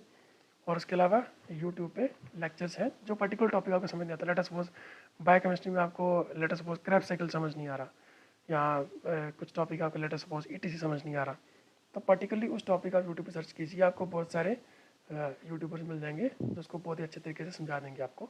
अगर फिर भी वहाँ से समझ नहीं आता तो मेरे को दिस ऑल स्पॉट पे आप मैसेज करिए, तो मैं कोशिश करूँगा कि आपको मैं खुद कुछ ना कुछ आपको मटेरियल ढूंढ के या मैं खुद उसको इस तरीके से आपको समझा दूँ। ठीक है, जो भी टॉपिक क्लियर नहीं है मैं बता दिया आपको, यूट्यूब पे सर्च कीजिए, आपको मिल जाएंगे topics. Neha Yadav, I need mentorship और guidance to prepare zoology optional. ठीक है मिस नेहा, आप जोलॉजिस्ट बॉट पे मेरे को मैसेज कीजिए, सॉरी THEZOOLOGIST_BOT, इसका लिंक बेसिकली आपको इस वीडियो की डिस्क्रिप्शन में मिलेगा। किसी भी बच्चे को जिसको गाइडेंस चाहिए, मेंटरशिप चाहिए, तो मेरे को यहाँ पे टेक्स्ट कीजिए, तो I will revert back. Ruby गोला, हिंदी। एक्चुअली इस क्वेरी में सिर्फ यही एक वर्ड लिखा था, तो मैंने ये इंटेंट किया कि शायद ये हिंदी मीडियम की बात करें, Hindi medium zoology optional, Hindi medium zoology. देखो इसमें दो बातें मुझे आपको बतानी है। पहली बात तो ये कि पहले क्या था, यूपीएससी ने क्या कहा था कि जिस मीडियम में आप जीएस के पेपर्स आप लिखोगे, उस मीडियम में आपको ऑप्शनल के पेपर भी सेम मीडियम में आपको लिखने पड़ेंगे। ठीक है, लेकिन अब चेंज कर दिया यूपीएससी ने बोला कि जीएस मान लो आप लिख रहे हो इंग्लिश मीडियम से, तो ऑप्शनल को आप किसी और मीडियम में आप लिख सकते हो। ठीक है, जैसे मान लो कि जीएस इंग्लिश लिखी है, तो ऑप्शनल आप हिंदी में लिख सकते हो, डेफिनेटली आप लिख सकते हो।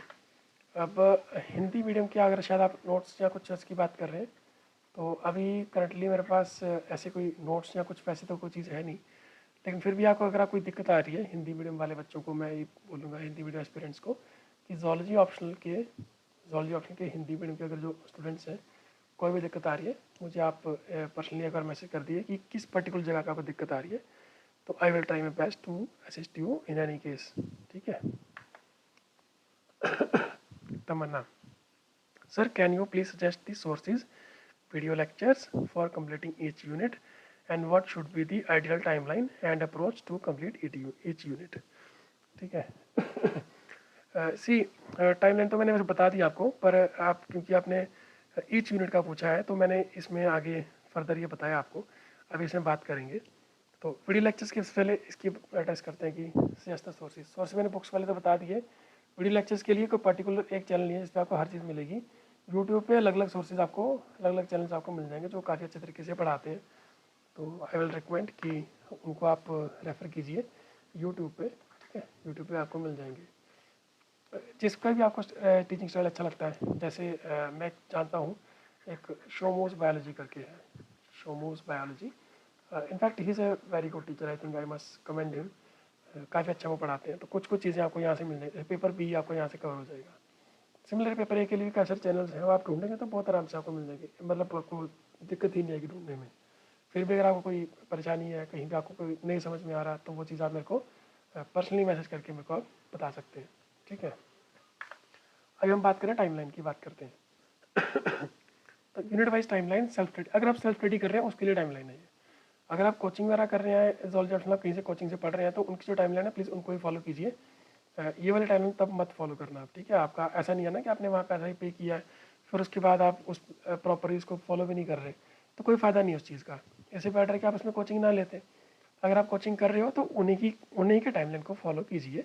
This would be my recommendation. ठीक है, जो सब स्टडी कर रहे हैं उनके लिए मैं रिकमेंड करूँगा नॉन कोटा आपका 21 से 33 दिन के बीच में, basically anywhere around 3 to 4 weeks के अंदर ये कवर हो जाना चाहिए। इकोलॉजी लगभग 6 to 7 डेज़ में, इथोलॉजी 4 to 6 डेज़ में, इकोनॉमिक जोलॉजी लगभग 1 वीक में, biostatistics 2 days, instrumentation methods 2 to 3 days, cell biology आपकी लगभग 1 week 7 to 9 days, genetics 7 to 8 days में, एवोल्यूशन 4 to 6 डेज़ में कवर हो जाना चाहिए, सिस्टमैटिक्स 2 डेज़ में, बायोकेमिस्ट्री 6 to 7 डेज़ में, और फिजियोलॉजी 8 to 10 डेज़ के बीच में, और टेरेंटल बायोलॉजी 8 to 10 डेज़ के बीच में। ठीक है, देखिए जो डेज लिखे हैं ना, ये डेज सारे इसमें देखो नीचे लिखा हुआ है इफेक्टिव डेज एक्सक्लूडिंग संडेज। ये जो डे लिखे है ना, ऐसा नहीं है कि 7 to 9 डेज है, तो बीच में ऐसा नहीं इसमें कि कि बीच में संडे आ गया तो संडे भी मैंने काउंट कर लिया, संडे मैंने काउंट नहीं किया इसमें बीच में, ठीक है। Sunday is not counted, excluding Sunday लिखा हुआ मैंने, एक्सक्लूड किया संडे को। मैं दोबारा से रब कर देता हूँ, इसको आप चाहें तो स्क्रीनशॉट आप ले सकते हैं, इसको आप रख सकते हैं, जो पर्टिकुलरली वो कैंडिडेट्स जो सेल्फ स्टडी कर रहे हैं, ठीक है। अगर आपको लगता है कि ये चीज़ तो मतलब कहाँ से मिलेगी मेरे को, मतलब ये मेरे को स्प्लिट मिल जाए इस तरह से, एक तरह से, तो मैंने आपको ऑलरेडी बताया पहले वीडियो में, स्लोड जूडा का शेड्यूल जो है उसको आप डाउनलोड कर लीजिए। ये बेसिकली उसी का शेड्यूल है, ये आप आपको डाउनलोड करके देखेंगे ना, आप पाएंगे कि वो ऑलरेडी इसी तरह से डिवाइड हो चुका है। इनफैक्ट मैंने उसमें पर्टिकुलर वो भी बताया है, उसमें सीक्वेंस भी दिया हुआ है कि पहले सेल बायो पढ़नी है, कि पहले बायोकेमिस्ट्री पढ़नी है, पहले लैब बायो पढ़नी है, पहले कौन सा यूनिट पढ़ना है, उसके बाद क्या पढ़ना है। जिस जिस सीक्वेंस में वो टॉपिक्स लगे हुए हैं, जिस सीक्वेंस में वो यूनिट्स लगे हुए हैं, आपको उसी सीक्वेंस से पढ़ेंगे सॉरी उसी सीक्वेंस में अगर आप पढ़ेंगे तो आपको बहुत फ़ायदा होगा उसमें, ठीक है। तो आई विल रिकमेंड कि स्लोड जूडा को आप प्लीज़ डाउनलोड कर लीजिए, उसको आप अच्छे से वहीं से को पढ़ लीजिए। फिर भी अगर आपको नहीं समझ में आता, कुछ भी आपको दिक्कत आती है, तो जैसे कि मैंने पहले बताया, you can always text me personally on डिसॉल्विस्ट बॉट ऑन टेलीग्राम, ठीक है। सारी क्वेरीज होगी टेस्ट, हाँ जी। आगे चलते हैं। Purti Kanaujia, I have trouble in answer evaluation as I tried ये वाला IS institute test series but evaluation was not satisfactory. Do you evaluate or know someone who does good evaluation of answer? Also I want to know good test series for the same. See, sorry मैंने आपके institute का नाम थोड़ा सा मैंने sensor कर दिया क्योंकि मुझे लगा कि पब्लिकली किसी इंस्टीट्यूट पे कमेंट करना थोड़ा अच्छा नहीं लगता। प्लस देखो हर इंस्टीट्यूट ट्राई करता है कि वो अपना बेस्ट दे, बट कई बार क्या होता है कि वो उस तरीके से नहीं बैठ पाता कि वो टीचर्स और लर्नर्स के बीच में थोड़ा गैप रहता है।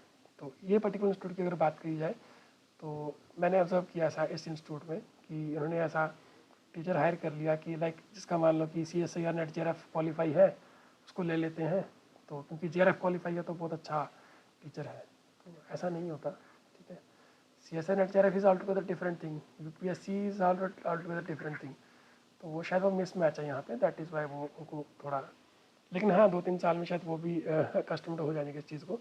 बट वहाँ वो 2-3 साल जो निकल गए बीच में, फिर वो तब तक 2-3 साल जो बच्चे बीच में से पढ़ते रहेंगे तो शायद उनको वो नुकसान हो जाएगा। तो आई विल रिकमेंड कि हाँ ठीक है, अगर आपको टेस्ट सीरीज़ अगर उनकी चल रही है ना आपकी, ऑब्वियसली ले ली है आपने, ऑब्वियसली खरीद तो ली है आपने, तो मैं यही आपको रिकमेंड करूँगा टेस्ट सीरीज़ को आप चलाइए, ठीक है। टेस्ट को आप लिखिए, अगर कोई फीडबैक पॉजिटिव फीडबैक आपको दे रहे हैं, नेगेटिव फीडबैक अगर आपको दे रहे हैं, तो उसको आप अच्छे से एनालाइज करिए कि वो क्या चीज़ बोल रहे हैं।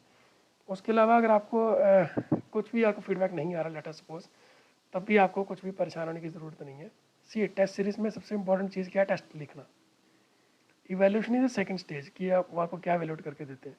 इसलिए मैं रिकमेंड करूँगा कि आप परेशान मत होइए, अगर आपको वैल्यूएशन ठीक से नहीं भी हो पा रही वहाँ पे, तब भी कोई इशू नहीं है। टेस्ट सीरीज सारे टेस्ट को आप लिख के दीजिए, दैट इज़ मोर इम्पॉर्टेंट, ठीक है। उसके अलावा डू यू वैल्यूएट, तो येस आई वैल्यूएट, ठीक है। मैंने जैसे बताया कि मेरी पेड टेस्ट सीरीज़ आएगी, वो भी प्रीलिम्स के बाद ही लॉन्च होगी। जब जब हमारा जूडा फ्री वाला जो लॉन्च होगा ना, उसके साथ ही लगभग सेम शेड्यूल पे लगभग पेड टेस्ट सीरीज मेरी लॉन्च होती है, तो उसको ज्वाइन कर सकते हैं।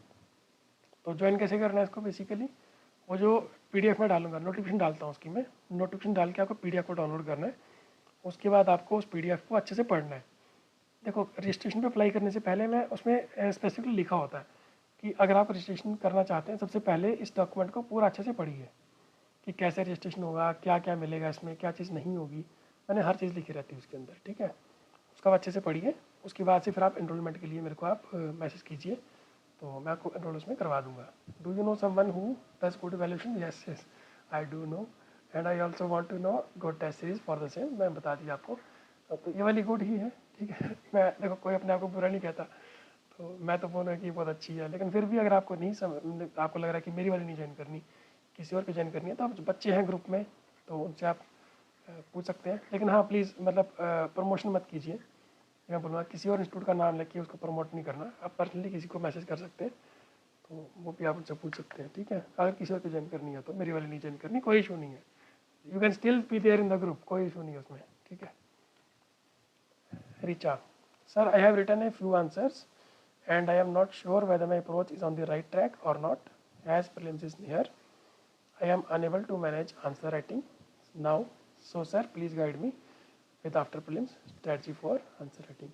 डेफिनेटली अभी तो मतलब अभी आज मैं देखूँ, अभी मैं जब वीडियो रिकॉर्ड कर रहा हूँ तो रिकॉर्डिंग तो मैंने स्टार्ट की थी 20 अप्रैल को, ठीक है, 2026 को। तो और मैं लगभग अब 12 बज चुके हैं, तो मैं बेसिकली 21 अप्रैल में आ चुका हूँ। तो 21 अप्रैल ऑफिशियली तो 21 अप्रैल में आ चुका हूँ। तो 21 अप्रैल से लेके अभी 24 मई को आपका प्रीलिम्स है। तो हार्डली टाइम कितना रह गया, ऑलमोस्ट ए मंथ, है ना। तो डेफिनेटली प्रीलिम्स पे फोकस कीजिए। आंसर राइटिंग वगैरह अभी फ़िलहाल तो बंद ही रखिए। जब आपका प्रीलिम्स हो जाएगा उसके बाद से डेफिनेटली आप स्टार्ट कीजिए। तो आफ्टर प्रीलिम्स आप आंसर राइटिंग करेंगे, हाँ डेफिनेटली आप जूडा प्रोग्राम को ज्वाइन कर लीजिएगा। Totally free of cost programme है, zoology option daily answer writing programme. तो डेफिनेटली कोई भी इंटरेस्टेड कैंडिडेट है तो उसको आप ज्वाइन कर सकते हैं। Uttam Singh Rajpurohit, hello sir, I have completed my basic sources, ठीक है, प्रैक्टिस भी कर ली है and made handwritten notes of PYQs 2010 से लेकर 2023 के बीच में। My concern is regarding time management, okay, is it manageable during short window between prelims and mains examination. See, आपके बेसिक सोर्सेज कवर हो चुके हैं, प्रैक्टिस आप कर चुके हैं, फिर हैंड रिटन नोट्स में बना चुके हैं। तो ये तो आप मतलब सारा मटेरियल आप तैयार कर चुके हैं पहले ही, जितने मटेरियल्स आपको चाहिए वो सारे आप तैयार कर चुके हैं, 100% आपका डन हो चुका है। तो प्रीलिम्स और मेंस के बीच में हो जाएगा, डेफिनेटली हो जाएगा, यस इट इज़ मैनेजेबल, ठीक है, क्योंकि आपके सोर्सेज आपके हो चुके हैं, प्रैक्टिस हो चुकी है, नोट्स आपके हो चुके हैं, तो डेफिनेटली बहुत आराम से उसको कवर कर लोगे। फिर भी अगर आपको समझ नहीं आता, लेटर सपोज आपको लगता है कि नहीं मेरे से नहीं मैनेज हो रहा, मेरे को समझ नहीं आ रहा सिलेबस को कैसे डिवाइड करूँ, तो जो जूडा का शेड्यूल होगा, जो प्रीलिम्स के बाद जूडा आएगा ना, उसको एक शेड्यूल को आप चेक कर लेना। सी, बाकी बच्चे कन्फ्यूज नहीं होना ऐसे, जो स्लोट जूडा है ना वो अलग चीज़ है, स्लोट जूडा, ठीक है, स्लोट जूडा अलग चीज़ है। मैंने को स्लोट जूडा नहीं कह रहा, इनको मैं कह रहा हूँ जूडा। दोनों में फ़र्क क्या है, जो स्लोट जूडा है लगभग 120 दिन का स्प्लिट है, और ये जूडा है ना ये लगभग 60 डेज़ का स्प्लिट है। अब जो 120 दिन वाले वो इसमें मत आना कि 60 दिन में सिलेबस कवर कर लेंगे, प्लीज़। अगर आपकी रिक्वायरमेंट नहीं है तो इसमें आप मत आइए, क्योंकि एक्चुअली क्या होता है कि इसमें सिलेबस बहुत ज़्यादा होता है। ये तो उनके लिए होता है जो बच्चे बेसिकली मेंस लिखने वाले हैं, ठीक है, उनके पास टाइम बहुत कम रहता है ना, तो दैट इज़ वाई उनका सिलेबस का स्प्लिट भी कम रखना, मतलब स्प्लिट उसको कम करना पड़ेगा ना टाइम ड्यूरेशन को। ऐसा तो नहीं है ना कि अब मेन चल रहा है और मेंस के आगे भी चल रहा है उसका प्रोग्राम, है ना, वैसे तो नहीं कर सकते इसको। तो जो का फ्रेशर है वो प्लीज़ स्लोट जूडा को ही फॉलो कीजिएगा। मैं स्पेसिफिकली उत्तम सिंह और इनके साथी जो है रहेंगे, जिनके पास सेम क्वेरी रहेगी कि प्रीलिम्स और मेंस के बीच में कैसे कवर करेंगे, तो जूडा जो प्रोग्राम है इसके शेड्यूल को आप फॉलो कीजिएगा, तो डेफिनेटली आप विदिन 60 डेज सिलेबस को कवर कर पाएंगे। बेसिकली प्रीलिम्स और मेंस के बीच में लगभग 80 से 90 दिन तो रहते हैं, तो उससे कम टाइम में कवर हो जाएगा आपका, डेफिनेटली कवर हो जाएगा। Harleen, will there be free test series for zoology optional in June July? If yes, please conduct it in June July since we have college break during that period. Miss Harleen, अभी zoology की free test series तो नहीं है, लेकिन हाँ free of cost जो zoology option daily answer writing program है ना, वो डेफिनेटली है वो, तो उसको आप ज्वाइन कर लीजिए। अगर आप टेस्ट सीरीज चाहते हैं तो वो एक्चुअली पेड है, टेस्ट सीरीज पेड है।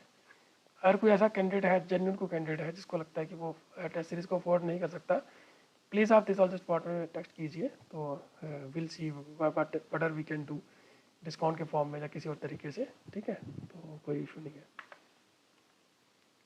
Gautami, I want to prepare optional with proper guidance and till now I haven't started optional, just read only 2 chapters, that's it, and I have gone through previous year questions, but I am getting doubt whether I am in right approach or not, so please suggest me what should I do।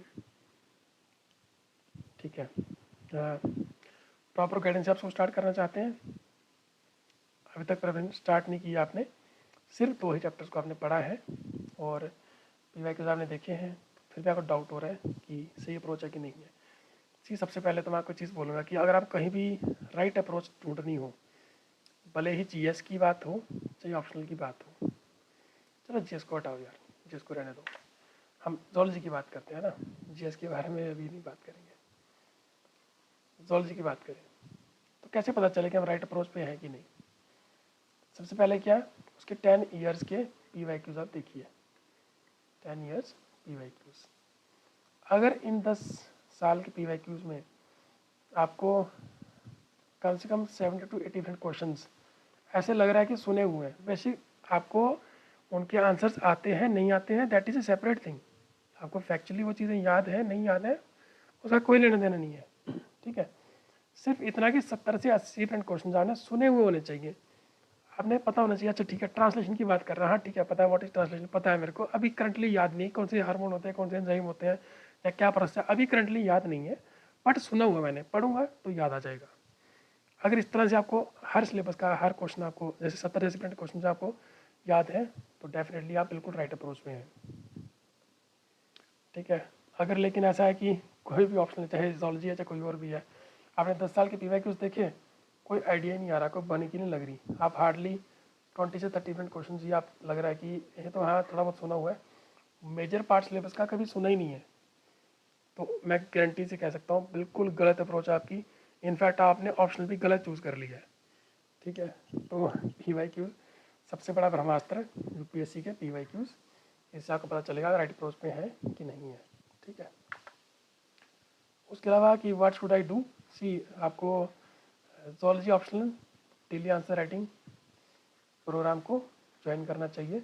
इसमें आप answer writing practice आप कीजिए, ठीक है।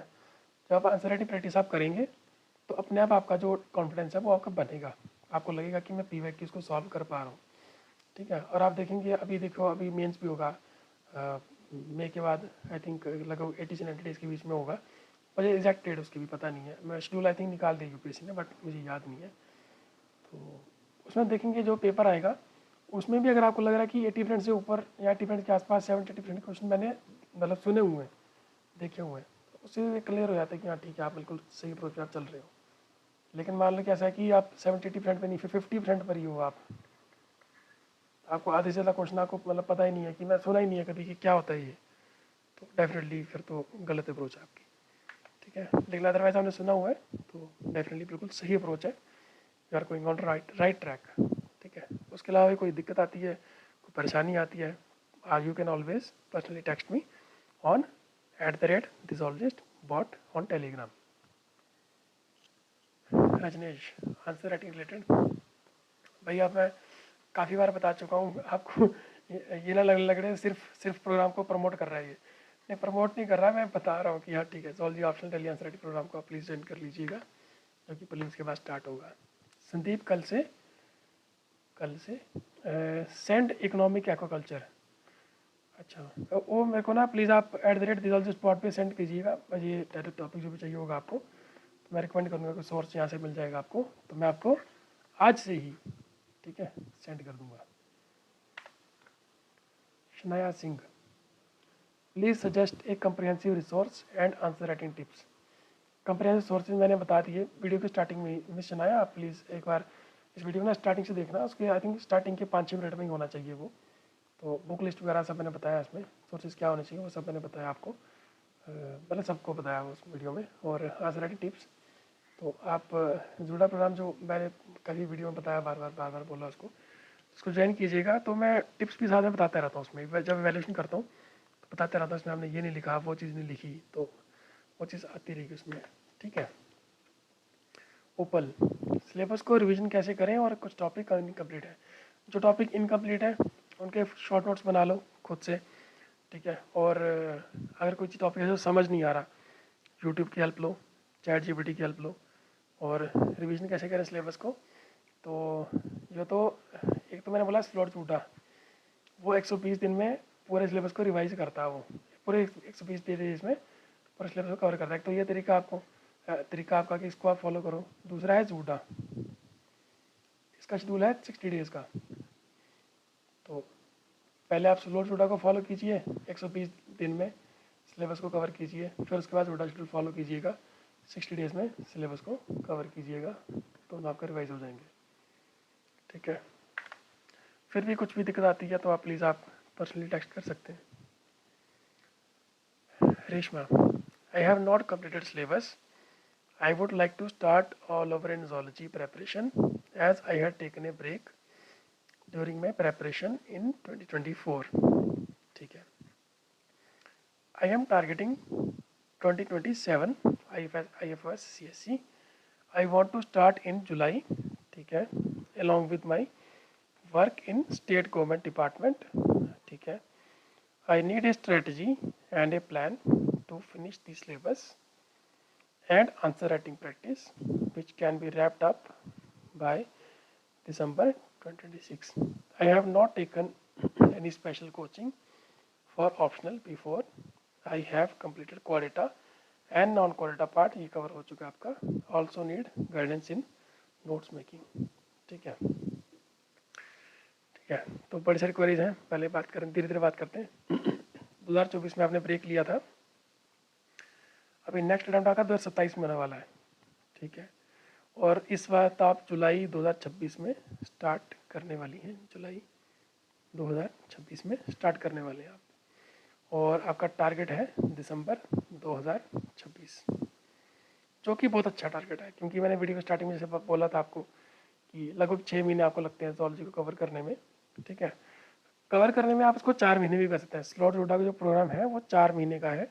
4 महीने में भी cover हो जाता है. बट क्योंकि स्टेट गवर्नमेंट की सर्विस में आप वहाँ पे ऑलरेडी जॉब कर रहे हैं, तो बेसिकली टाइम कम होगा आपके पास. तो आप 4 महीने की प्रिपरेशन को 6 महीने में आप स्ट्रेच कीजिए, ताकि आप डेली कम से कम आप कवर करके मैक्सिमम सिलेबस आप कवर कर पाए. तो ये स्ट्रेटजी रहेगी. आपने बोला कि मेरे को स्ट्रेटजी चाहिए और एक प्लान चाहिए आपको. सी पर्टिकुलरली स्ट्रेटजी और प्लान बनाना आपके लिए थोड़ा मैं आपको कस्टमाइज़ करके बना दूंगा. आप प्लीज़ मेरे को पर्सनली @thezoologist बॉट पे मेरे को मैसेज कीजिए.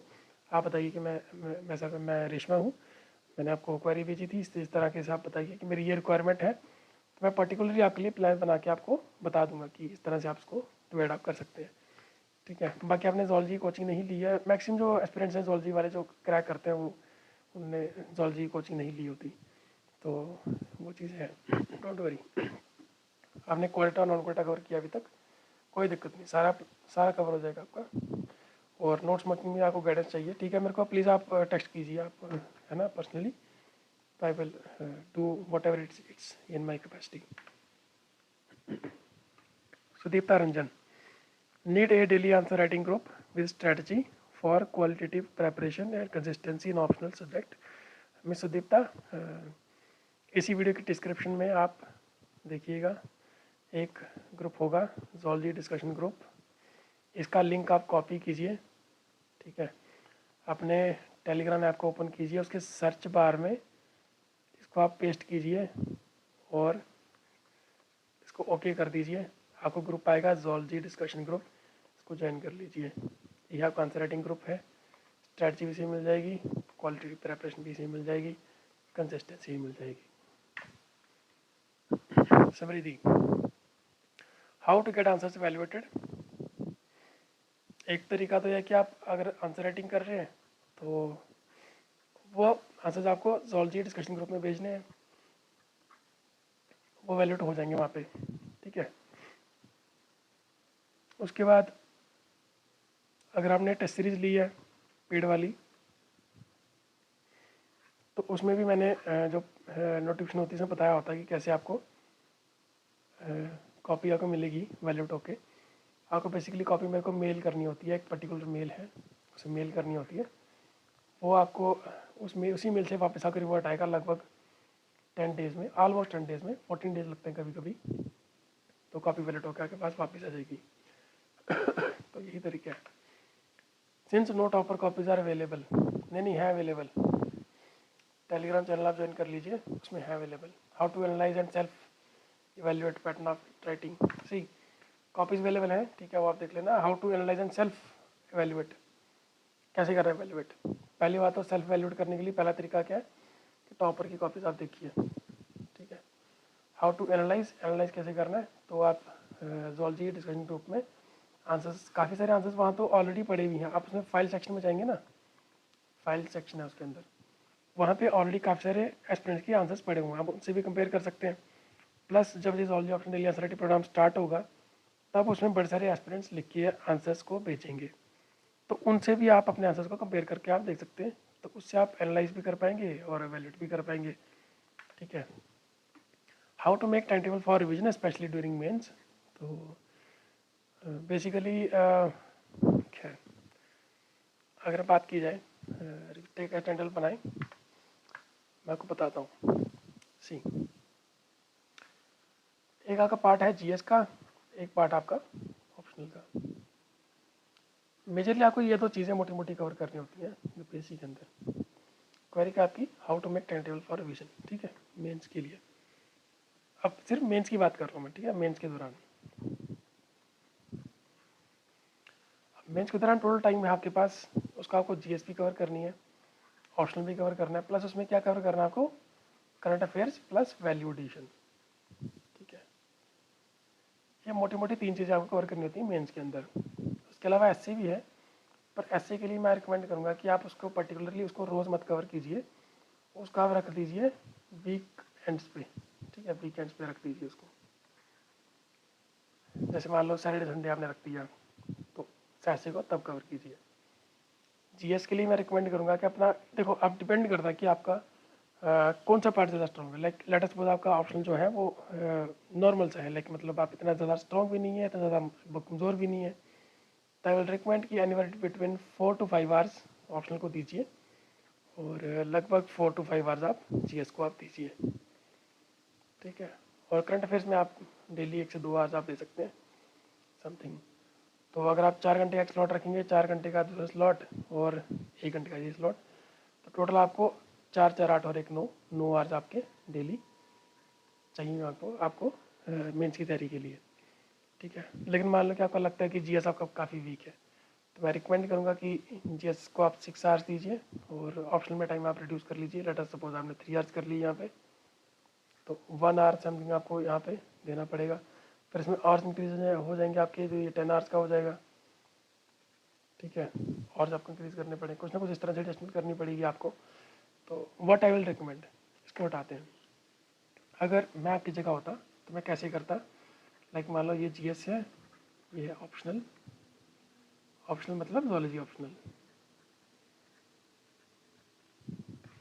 ठीक है, तो बेसिकली मैं क्या करता, मैं फुल टाइम जो एस्पिरेंट है उसके लिए बता रहा हूँ ये। ठीक है, फुल टाइम एस्पिरेंट जो कि मतलब दिन में 12 से 13 घंटा जो है वो आराम से पढ़ाई में दे सकता है। इसमें current affairs plus value addition. मैं क्या करता है, मैं स्लॉट बनाता 3, पूरे दिन में स्लॉट बनाता 3, 4 आवर्स का, 4 आवर्स का और 4 आवर्स का।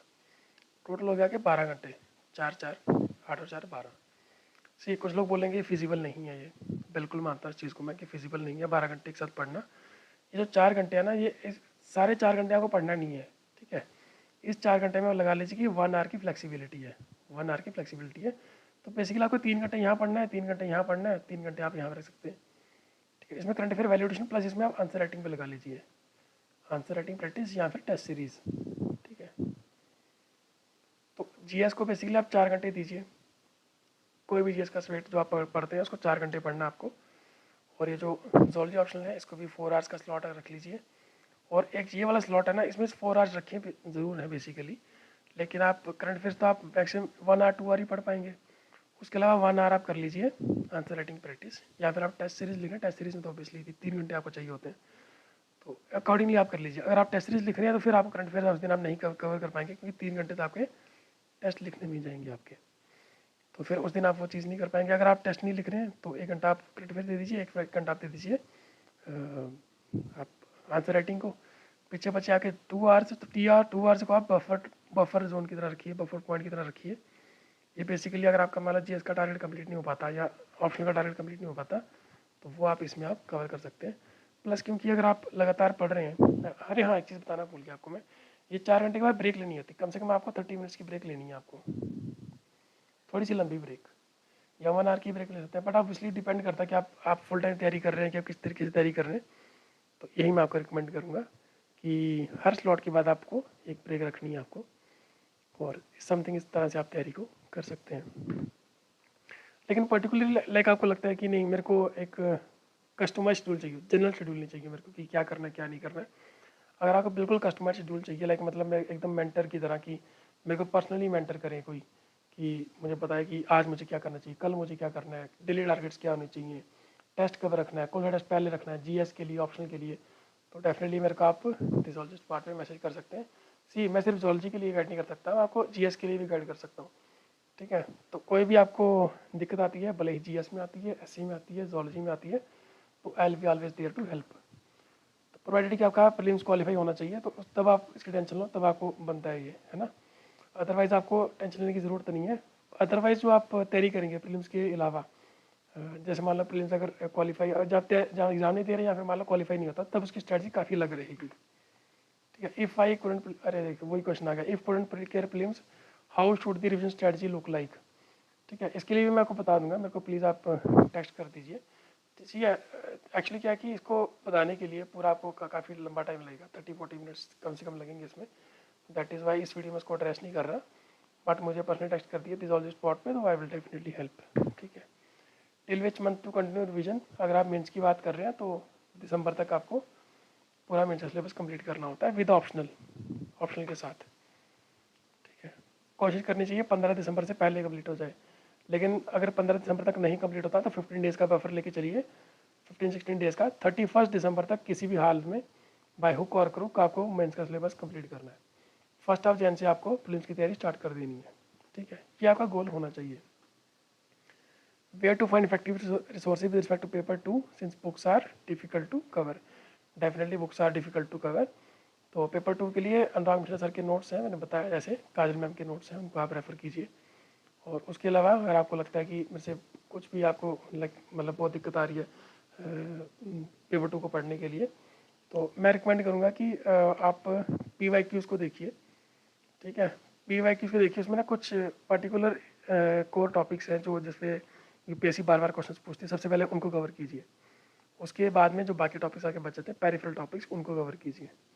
ठीक है, और इसके अलावा मैं आपको रिकमेंड करूँगा पेपर 2 में अगर आपको मान लो कि ज़्यादा दिक्कत आती है, कुछ बच्चे होते हैं उनको पेपर 2 में दिक्कत आती है, कुछ में पेपर ए में आती है, जिसको जिस भी पेपर में दिक्कत आती है उनके लिए मैं रिकमेंड कर रहा हूँ कि अपने उन टॉपिक्स के लिए पर्टिकुलरली हैंड रिटन नोट्स आप बनाइए, अपने खुद के हाथ से बने हुए नोट्स जिसमें आपको दिक्कत आती है। ठीक है, किसी particular topic, late us suppose larval forms of crustacea, बड़े सारे बच्चों को याद ही नहीं होते, तो लार्वल फॉर्म्स ऑफ क्रस्टेशिया को आप क्या करिए, एक बड़े ही शॉर्ट कॉम्पैक्ट फॉर्म में नोट्स बना के डायग्राम्स के साथ उसको बना के रख लीजिए, ताकि जब भी आपका एग्जाम होगा सिर्फ उसी को आप देखोगे, कोई बुक नहीं पढ़ोगे, कोई नोट्स नहीं पढ़ोगे, सिर्फ वही जो आपके कंपाइलेशन है, जो आपने खुद से हैंड रिटन की है, सिर्फ उसको देखोगे बस आप। ठीक है, उससे क्या होगा कि आप कम से कम बिल्कुल एम्प्टी माइंडेड आप नहीं जाओगे।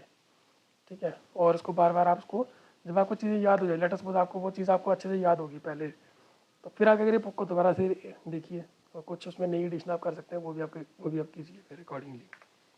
तो this will be my recommendation.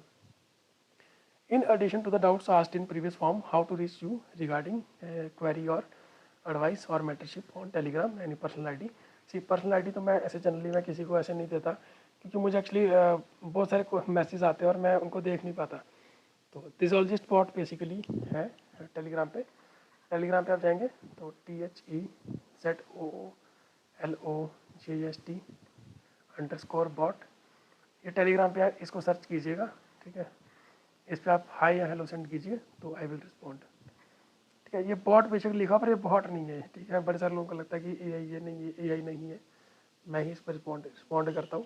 तो इससे मुझे ये फ़ायदा होता है कि जितने भी लोग टेक्स्ट करते हैं बेसिकली सारी चैट्स मुझे एक ही जगह दिख जाती हैं, है ना। तो I do not have to open up 20 different chats की देखना चाहिए किसने मुझे क्या मैसेज किया, तो इसी मुझे पता चल जाता है। दैट इज़ वाई जो भी क्वेरी है आपको एक सिंगल मैसेज में अंदर लिख के आप उसको सेंड कीजिए मेरे को, तो आई विल रिप्लाई बैक। ठीक है, Bornita Sanyal, from the year 2013 to 2025 in each single year what is the weightage marks of each topic in total 250 marks of paper 1, अच्छा ये यूनिट लिखे आपने, एंड पेपर 2 फिर यूनिट्स लिखे आपने, so that I can understand average marks per year of each question of paper 1 and paper 2, and what will be the weightage of each topics in the upcoming years question paper. I want to get an idea which every topic to carry how much mark in total 250 marks and according to that pattern. अच्छा, तो basically मैं आपको simplify करके बताता हूँ। बोरनेता सान्याल जी पूछ रहे हैं कि मुझे आप एक बार बता दीजिए कि कौन सा टॉपिक, कौन सा यूनिट यूपीएससी कितनी बार पूछता है, कितनी वेटेज के लिए पूछता है, कितनी बार बार रिपीट करता है, क्या फ्रिक्वेंसी है टॉपिक्स की, उन यूनिट्स की क्या फ्रिक्वेंसी है। ये बेसिकली ये इस तरह से पैटर्न को पूछ रहे हैं कि उसका पैटर्न को एनालाइज कीजिए आप। तो बोरनीता सान्याल जी, मैं आपको एक चीज़ बोलूँगा कि बेसिकली पेपर ए में तो बेसिकली कोई फिक्स पैटर्न है ही नहीं। ठीक है, कौन सा टॉपिक आता है, किस तरह का टॉपिक आता है, कोई इसमें फिक्स पैटर्न नहीं है। बस मैं आपको ये बता सकता हूँ कि जो यूनिट 1 है ना, नॉन क्वालिटा एंड क्वालिटा वाला यूनिट 1, उसमें लगभग 125 मार्क्स का अटेम्प्ट आपको करना पड़ता है उसमें। ठीक है, ऑलमोस्ट इतना ही होता है उसमें तो वेटेज। और बाकी यूनिट्स आपके, बाकी के यूनिट्स आपके 5 यूनिट्स, उनमें से आपको बाकी 125 का कवर करना पड़ता है। पेपर बी में ऐसा कोई फिक्स्ड पैटर्न नहीं है, ये ईयर ऑन ईयर बेसिस से चेंज होता है ना, year on year basis change होता है। तो ये चीज़ कोई देयर इज़ नथिंग, मतलब कोई इसमें कोई बता नहीं सकता कि कहाँ से टॉपिक आएगा, कितना टॉपिक आएगा, कैसे आएगा। तो अब इसको एनालाइज कैसे करें, एनालाइज तो करना है, तो वो तो क्वेश्चन तो वही है, वो तो उसको अनरिजॉल्व नहीं छोड़ सकते ना। तो मैं आपको बोलूँगा कि PYQs की कंपाइलेशन मैंने टेलीग्राम चैनल पे डाली हुई है। ठीक है, और ये ईयर वाइज है। ठीक है, ईयर वाइज डाली है उसमें उसमें आप एक बार इसको ऑब्जर्व करिए कि कौन से ईयर में बार बार क्वेश्चन रिपीट हो रहा है, कौन सा टॉपिक रिपीट हो रहा है, आपको अपने आप वहाँ पे दिखेगा, बहुत क्लियरली पैटर्न वहाँ दिखाई देता है। और बहुत जल्द मैं एक अपडेटेड PYQ कंपाइलेशन में डालने वाला हूँ, क्योंकि जो पहली वाली कंपाइलेशन है वो बेसिकली आई थिंक 2022 या 2021 तक आई थिंक वो अपडेट है। उसमें 2-3 साल का जो अभी भी एग्ज़ाम हुआ है तो उनको भी ऐड करना है मुझे। तो वो अपडेटेड वाली PYQs की कंपाइलेशन है, वो भी मैं जल्दी ही अपने टेलीग्राम चैनल पर डाल दूँगा। तो उसको आप ऑब्जर्व कीजिए, देखिए उसमें किस तरह के क्वेश्चन आते हैं। फिर भी अगर आपको कोई दिक्कत आती है कुछ समझने में या कुछ वैसे, तो I will definitely be there to help. उसके अलावा मैं आपको एक चीज़ और बोल सकता हूँ। ठीक है, इसको ध्यान से सुनिए। ये जो आपने मेरे को क्वेश्चन भेजा ना, आपने ये क्वेश्चन, इसी को आप कॉपी पेस्ट करके चैट जीपीटी को दे दो। ठीक है, यह बन जाएगा कि ये बन जाएगा कि कमांड प्रॉम्प्ट, चैट जीपीटी इसका कुछ ना कुछ एनालिसिस बना के दे देगा आपको, तो और ईजी हो जाएगा आपके लिए। ठीक है, कुछ भी इस तरह का आप बना के उसको कमांड दे दीजिए, वो ग्राफ में कन्वर्ट कर देगा, आपको पाई चार्ट में बना देगा, इस तरह से बना के उसको, वो भी आप यूज़ कर सकते हैं। Use AI in your best possible manner, है ना, आपकी प्रिपरेशन को एड करने के लिए। तो this is a very good example, आप AI को कैसे यूज़ कर सकते हैं इसको एनहांस करने के लिए। ठीक है, Aishwarya, from where will I get proper mentorship and test series? From zoology optional. तो ऐश्वर्या जी, मैं आपको बोलता हूँ कि टेलीग्राम पे एक चैनल है दी जोलॉजिस्ट, इसको आपको ज्वाइन कर लेना है। इस पर सबके ये आते रहते हैं। मेंटरशिप के लिए तो आप जो इसके साथ अटैच है जोलॉजी डिस्कशन ग्रुप, उसको आप ज्वाइन कर लीजिए। ठीक है, तो वहाँ पे आप कुछ भी आप मैसेज कर सकते हैं, या फिर दिजोलॉजिस्ट पॉट जो कि मैंने वीडियो की स्टार्टिंग में बताया, वहाँ पे मैसेज कर सकते हैं। टेस्ट सीरीज़ के लिए मैं नोटिफिकेशन डालूंगा दिजोलॉजिस्ट पे चैनल पे, तो उसको भी आप देख सकते हैं। अरे हाँ, तो ज़्यादातर क्वारीज जो आई थी मेरे पास वो सारी मैंने एड्रेस कर दी। ठीक है, इसके अलावा कोई क्वेरीज आपकी, लेट अस सपोज कि इनमें से कोई भी क्वेश्चन ऐसा था जो आपका क्वेश्चन नहीं था, एड्रेस ही नहीं हुआ वो, तो इसी यूट्यूब चैनल पे ऑलरेडी मैंने 4 वीडियोस पहले क्वेरी गूगल क्वेरी फॉर्म्स के फॉर्म में मैंने डाली हुई हैं। उनको आप गो थ्रू कीजिए, 2x पे देख लीजिए इन वीडियोस को। अगर आप वहाँ भी आपको क्वेश्चन नहीं मिलता तो आप एक काम कर सकते हैं, या फिर मान लो कि वहाँ वीडियोस देखना टाइम नहीं आपके पास, तो जोलॉजी डिस्कशन ग्रुप जिसका लिंक ये है, टेलीग्राम बॉट जिसका लिंक ये है, या फिर जोलॉजिस्ट टेलीग्राम चैनल जिसका लिंक ये है, इन तीनों में से कोई एक, कम से कम कोई एक, उसके बाद मेरे को टेक्स्ट कर दीजिए, कोई भी मैसेज डाल दो कि सर मुझे यहाँ पे दिक्कत आ रही है, ये प्रॉब्लम आ रही है, ये डाउट है, तो आई विल रिस्पॉन्ड बैक। ठीक है, उसके अलावा सारे links are in the description. इस वीडियो के डिस्क्रिप्शन में आप क्लिक करेंगे, सारे लिंक्स आपको वहाँ भी मिल जाएंगे। तो इसके अलावा बस इस चैनल को आप लाइक कीजिए, शेयर कीजिए, सब्सक्राइब कीजिए, और ऐसे ही मेरे साथ बने रहिए, और आगे भी हम आपकी प्रिपरेशन में बने रहेंगे। जाते जाते मैं आपको एक चीज़ बोलूँगा कि बड़े सारे कैंडिडेट्स ने मेरे को दिजोलॉजिस्ट पॉट पे अपनी आंसर कॉपी सेंड की थी, है ना, तो वो कॉपीज़ उनको अभी तक नहीं मिली होंगी। उसके पीछे रीज़न ये है कि जो IFS रैंक 1 अभी आए थे रिसेंटली पीछे, तो उन्होंने क्या कहा कि उन्होंने एक्चुअली मुझे कॉपी सेंड की थी वहीं पे दिजोलॉजिस्ट पॉट पे, और मैं उनको वैलिड करके उसने सेंड की थी उनको। तो उन्होंने अपने इंटरव्यू में एक जगह मेंशन किया कि मैंने वहाँ कॉपी सेंड की थी, और बच्चों ने वहाँ सुन के तो सारे कॉपीज़ मेरे को सेंड कर रहे हैं। तो लाइक वहाँ पे बहुत सारा मतलब कॉपीज़ का काफ़ी बड़ा जमावड़ा हो गया है, there are huge pile there. तो मैं इसको धीरे धीरे क्लियर कर रहा हूँ, थोड़ा टाइम लग सकता है, but don't worry, your copy will get back to you. तो इसलिए थोड़ा सा आप वेट कीजिए।